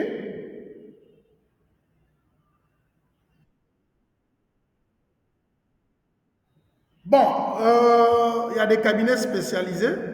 Je crois qu'il y a le nom que je... Il y a un cabinet, c'est quoi même le nom, j'ai même oublié. En réalité, c'est très simple pour trouver des cabinets. C'est un fournisseur. Vous pouvez procéder par la recherche. Ça veut dire que par des ambassades, des ambassades, vous pouvez trouver ces cabinets. Par des consulats, vous pouvez trouver ces cabinets. Par le réseau des juristes, vous pouvez aussi trouver ces cabinets. Généralement, ce sont des cabinets, vous voyez que déjà, c'est considéré comme des cabinets, hein, des noteurs, hein, des cabinets d'avocats. Vous savez que ces cabinets-là sont strictement interdits de faire la publicité, non? Il y a une loi comme ça. Là. Ces cabinets, des cabinets d'avocats, des cabinets, ils ne doivent pas faire la publicité. Donc, il faut aller sur place, vous vérifier, il y a un réseau, et vous pouvez les contacter facilement. OK? Alors, oui, il y a une autre question? Non? On avance? D'accord? Alors, nous avons ici l'autre principe, la TVA. Ah, c'est surtout ça là, en termes d'achat à l'international, qui pose souvent problème. La TVA. La TVA. La TVA veut dire la taxe sur la valeur ajoutée. Mais à l'international, comment ça fonctionne? Le fonctionnement de la TVA. Généralement, vous allez voir qu'il y a des sociétés parfois qui font venir la marchandise. Or, la loi douanière, par exemple chez nous au Congo, on nous dit les douaniers doivent tout le temps passer 2 mois pour le contrôle de vos entrepôts. Imaginez quand ils arrivent dans vos entrepôts, ils constatent qu'il y a des marchandises et ils vérifient tout ça. Est-ce que vous payez la douane et la TVA? Bon, généralement, la TVA, ce n'est pas pour les douaniers, mais c'est souvent le contrôle des agents des impôts, ceux qui sont dans la fiscalité. Quand ils viennent, ils doivent vérifier. Est-ce que la TVA est payée? Est-ce que l'autre... Alors, la TVA déjà à l'exportation, quand vous vendez à l'international, vous ne payez pas la TVA. Vous voyez que la TVA déjà, on dit la taxe sur la valeur ajoutée, la TVA est supportée par le dernier consommateur. Bon, à l'étranger, quand vous vendez, c'est pour cela que vous allez voir que des pays industrialisés, quand vous êtes un pays exportateur, vous avez déjà la chance, vous exportez, vous ne payez pas la TVA. Mais la TVA est payée à l'importation. Ça veut dire que quand vous faites venir la marchandise dans votre pays, vous devez vous acquitter de la TVA. C'est pour cela qu'à la douane, quand on vous donne les droits et taxes de douane, mais les droits et taxes de douane est composé de quoi? Est composé d'abord des droits et douanes, et les autres, et la TVA, est accompagnée des taxes régionales ou sous-régionales. C'est pour ça qu'on parle de la TVA. Et à l'importation, la TVA est applicable sur ce qu'on appelle les droits et taxes. Donc, si officiellement la TVA est 18%, ça veut dire que si votre droit et taxe de douane, la marchandise, votre droit et taxe de douane, on va considérer à 100%, plus le TEC, c'est-à-dire le TEC, donc taxe extérieure, tarif extérieur commun, et on met avec la TVA. Donc vous allez voir qu'il y a certains taux, parfois vous payez la TVA à 21%, à 23, 24 et autres. Donc vous devez vous acquitter de la TVA. Les opérations intercommunautaires et la TVA, comment ça se passe? Je prends un exemple. La RDC n'est pas dans CEMAC. Ça veut dire que votre façon de déterminer la TVA, ça ne peut pas être la même manière avec CEMAC. Alors, tous les pays qui sont dans CEMAC, c'est-à-dire le Cameroun, le Congo-Brazzaville, République centrafricaine, le Gabon, le Tchad, je crois le Guinée équatoriale, tous, vous allez voir qu'ils sont les mêmes principes et c'est le même code pour payer la TVA. Le même code pour payer la TVA. Par contre, la RDC est dans l'Afrique centrale, il n'est pas dans CEMAC. Donc, l'acquisition intercommunale supporte la TVA, la livraison intercommunale exonère la TVA par. Donc, vous voyez que ce qui est bizarre, c'est que même chez nous au Congo, je ne sais pas pourquoi les entreprises françaises sont exonérées. C'est le problème qui se passe aujourd'hui avec le Burkina Faso. Quand ils sont arrivés, même les droits, même les impôts, les sociétés françaises ne payaient pas les taxes. Le nouveau président est arrivé, il a dit non, non, non, non, ça ne doit pas se passer chez nous comme ça. Vous devez payer. Je ne sais pas si vous comprenez ce que je suis en train de dire. Hein?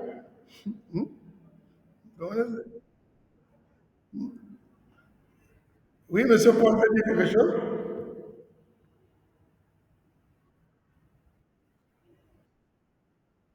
D'accord. Donc, voilà un peu en quelque sorte. Oui,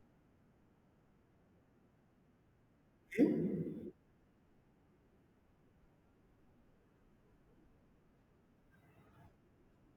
oui. Alors, quand on parle de l'autre là, quand vous êtes, par exemple, les opérations intercommunautaires, ça veut dire quoi? Quand vous échangez entre vous,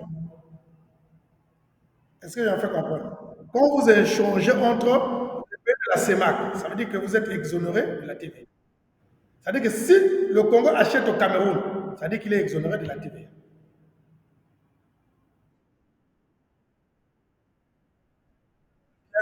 La TVA. Oui, bien. Entre États communautaires. Oui, c'est pour cela que nous, vous allez voir que c'est que chez nous ici, je ne sais pas si dans d'autres pays on a ratifié. On parle de ZLECAf, ça vous dit quelque chose? Zone de libre-échange intercontinental. Et on va baisser, par exemple, il n'y aura plus, quand vous achetez en Afrique, en fait la politique c'est ça, quand vous achetez en Afrique, il n'y aura plus de droits et taxes de douane. Si je fais comprendre. Mais si vous achetez en Europe, en Asie ou en Amérique, il y aura des droits, vous allez payer des droits et taxes de douane. C'est ce que ça veut dire.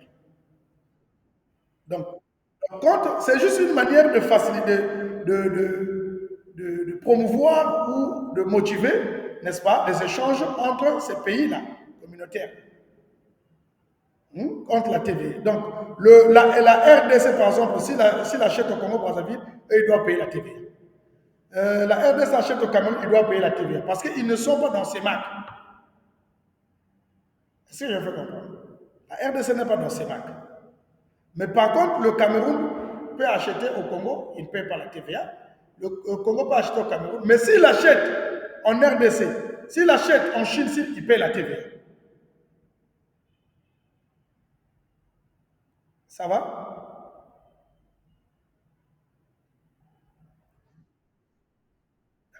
Alors, donc voilà un peu en quelque sorte là où nous sommes.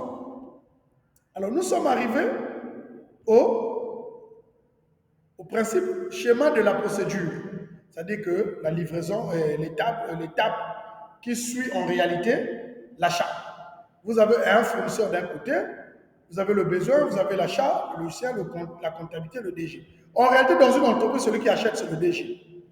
Vous, l'acheteur, vous, ce que vous faites, c'est juste engager la procédure.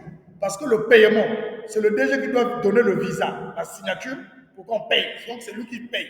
Vous, vous exécutez seulement la procédure. Donc, c'est ce chemin-là qui exécute un peu, qui explique un peu l'étape des achats. N'est-ce pas? Alors, vous avez l'appel d'offres. Alors, et ça, là, nous allons le faire demain. On va aborder l'appel d'offres demain. Donc pour aujourd'hui, nous allons nous arrêter par là. Et demain, nous allons aborder l'appel d'offres parce que quand j'essaie un peu de voir, nous sommes pratiquement à 20 heures et vous êtes fatigué. Le cours, normalement, quand on dit 2 heures, évidemment, il ne faut pas. Ce que vous avez mémorisé, ce que vous avez appris, il ne faut pas que ça soit encore embrouillé parce que vous êtes déjà fatigué. Alors, donc nous allons aborder l'appel d'offres demain. Et donc, par rapport à ce qu'on a eu à faire, je reviens sur le cas pratique. Vous avez maintenant des atouts pour traiter le cas pratique. Pour traiter, vous avez tous les éléments possibles, tous les critères pour apporter des solutions sur le cas pratique que je vous ai donné. Alors, demain, nous allons commencer par la correction de ce cas pratique, le choix et autres. Et puis, nous allons aborder l'appel d'offres et il y aura encore un cas pratique que je vais vous ajouter. Je crois que là, peut-être demain matin, je vais vous envoyer ça. Monsieur Omar va vous distribuer ça. Alors, il y a encore des préoccupations. Est-ce qu'il y a encore une question? S'il n'y a pas de question, on va s'arrêter par là. Oui, oui, oui,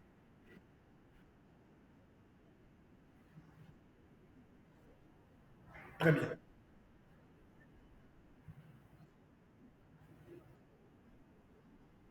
Ah, alors, la lettre d'échange, là, on parle de trois personnes.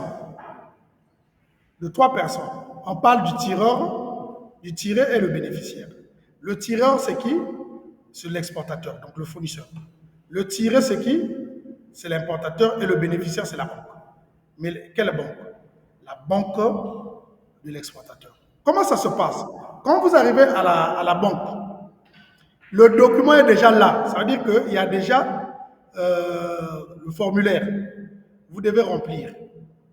C'est-à-dire, le tireur, lui, il contacte sa banque. Il remplit, il donne des informations pour dire que moi, je m'engage, je veux que je sois payé par une lettre de change. Ça veut dire quoi? C'est en réalité, les deux sont en train de mettre les banques en contact pour plus de garanties. Ça veut dire que tu ne vas pas traiter avec un individu, tu vas traiter avec ma banque. C'est ma banque qui doit veiller à ce que je ne sois pas arnaqué.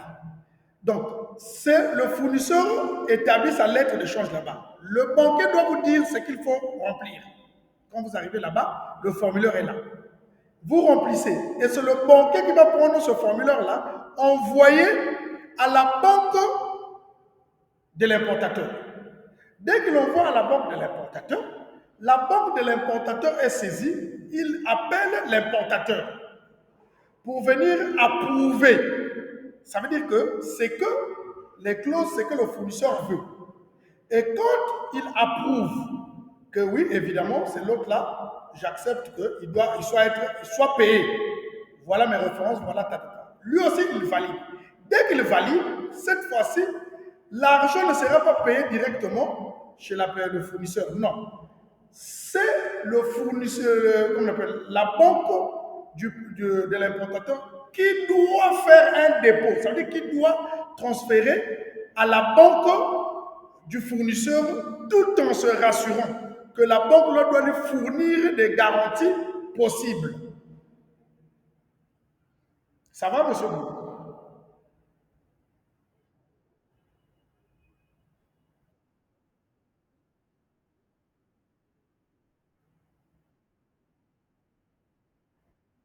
Le credo. Le credo. Hmm?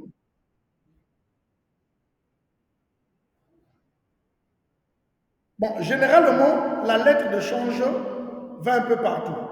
ça peut être, le crédit documentaire, il y a des montants. C'est-à-dire que ça peut être surtout des montants colossaux. Mais la lettre de change peut aborder ce qu'on appelle, peut aller sur des petits montants comme de gros montants. Mais entre-temps, il y a un problème. Sur la lettre d'échange, là, vous voyez que la procédure commence d'abord par envoi. C'est-à-dire que c'est le fournisseur, c'est comment on appelle, le fournisseur qui émet le tireur. Mais par contre, le crédit documentaire, généralement, c'est l'importateur qui, en réalité, lance l'engagement. Vous voyez un peu ce que ça donne?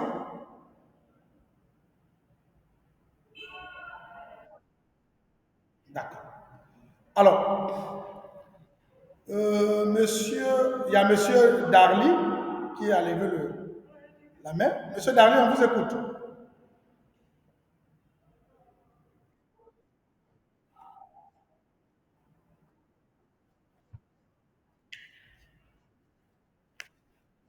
Il y aura, on est en train d'enregistrer, on est en train d'enregistrer, le cours est enregistré.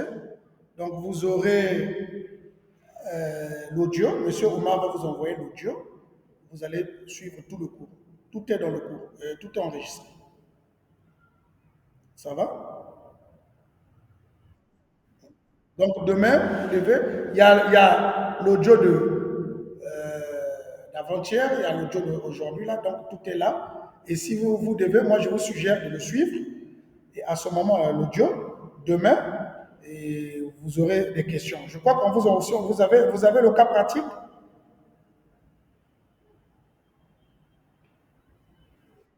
Vous avez le cas pratique, vous avez reçu le cas pratique.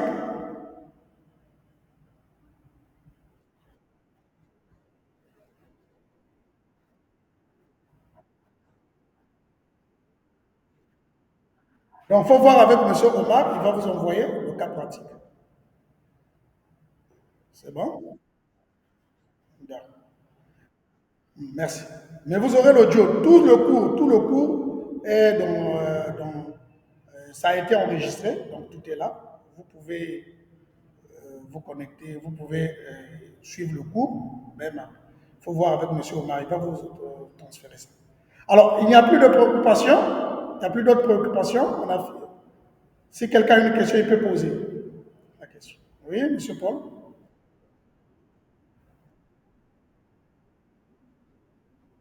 Oui.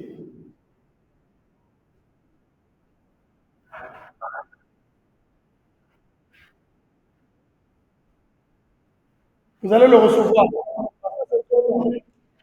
Vous Oui,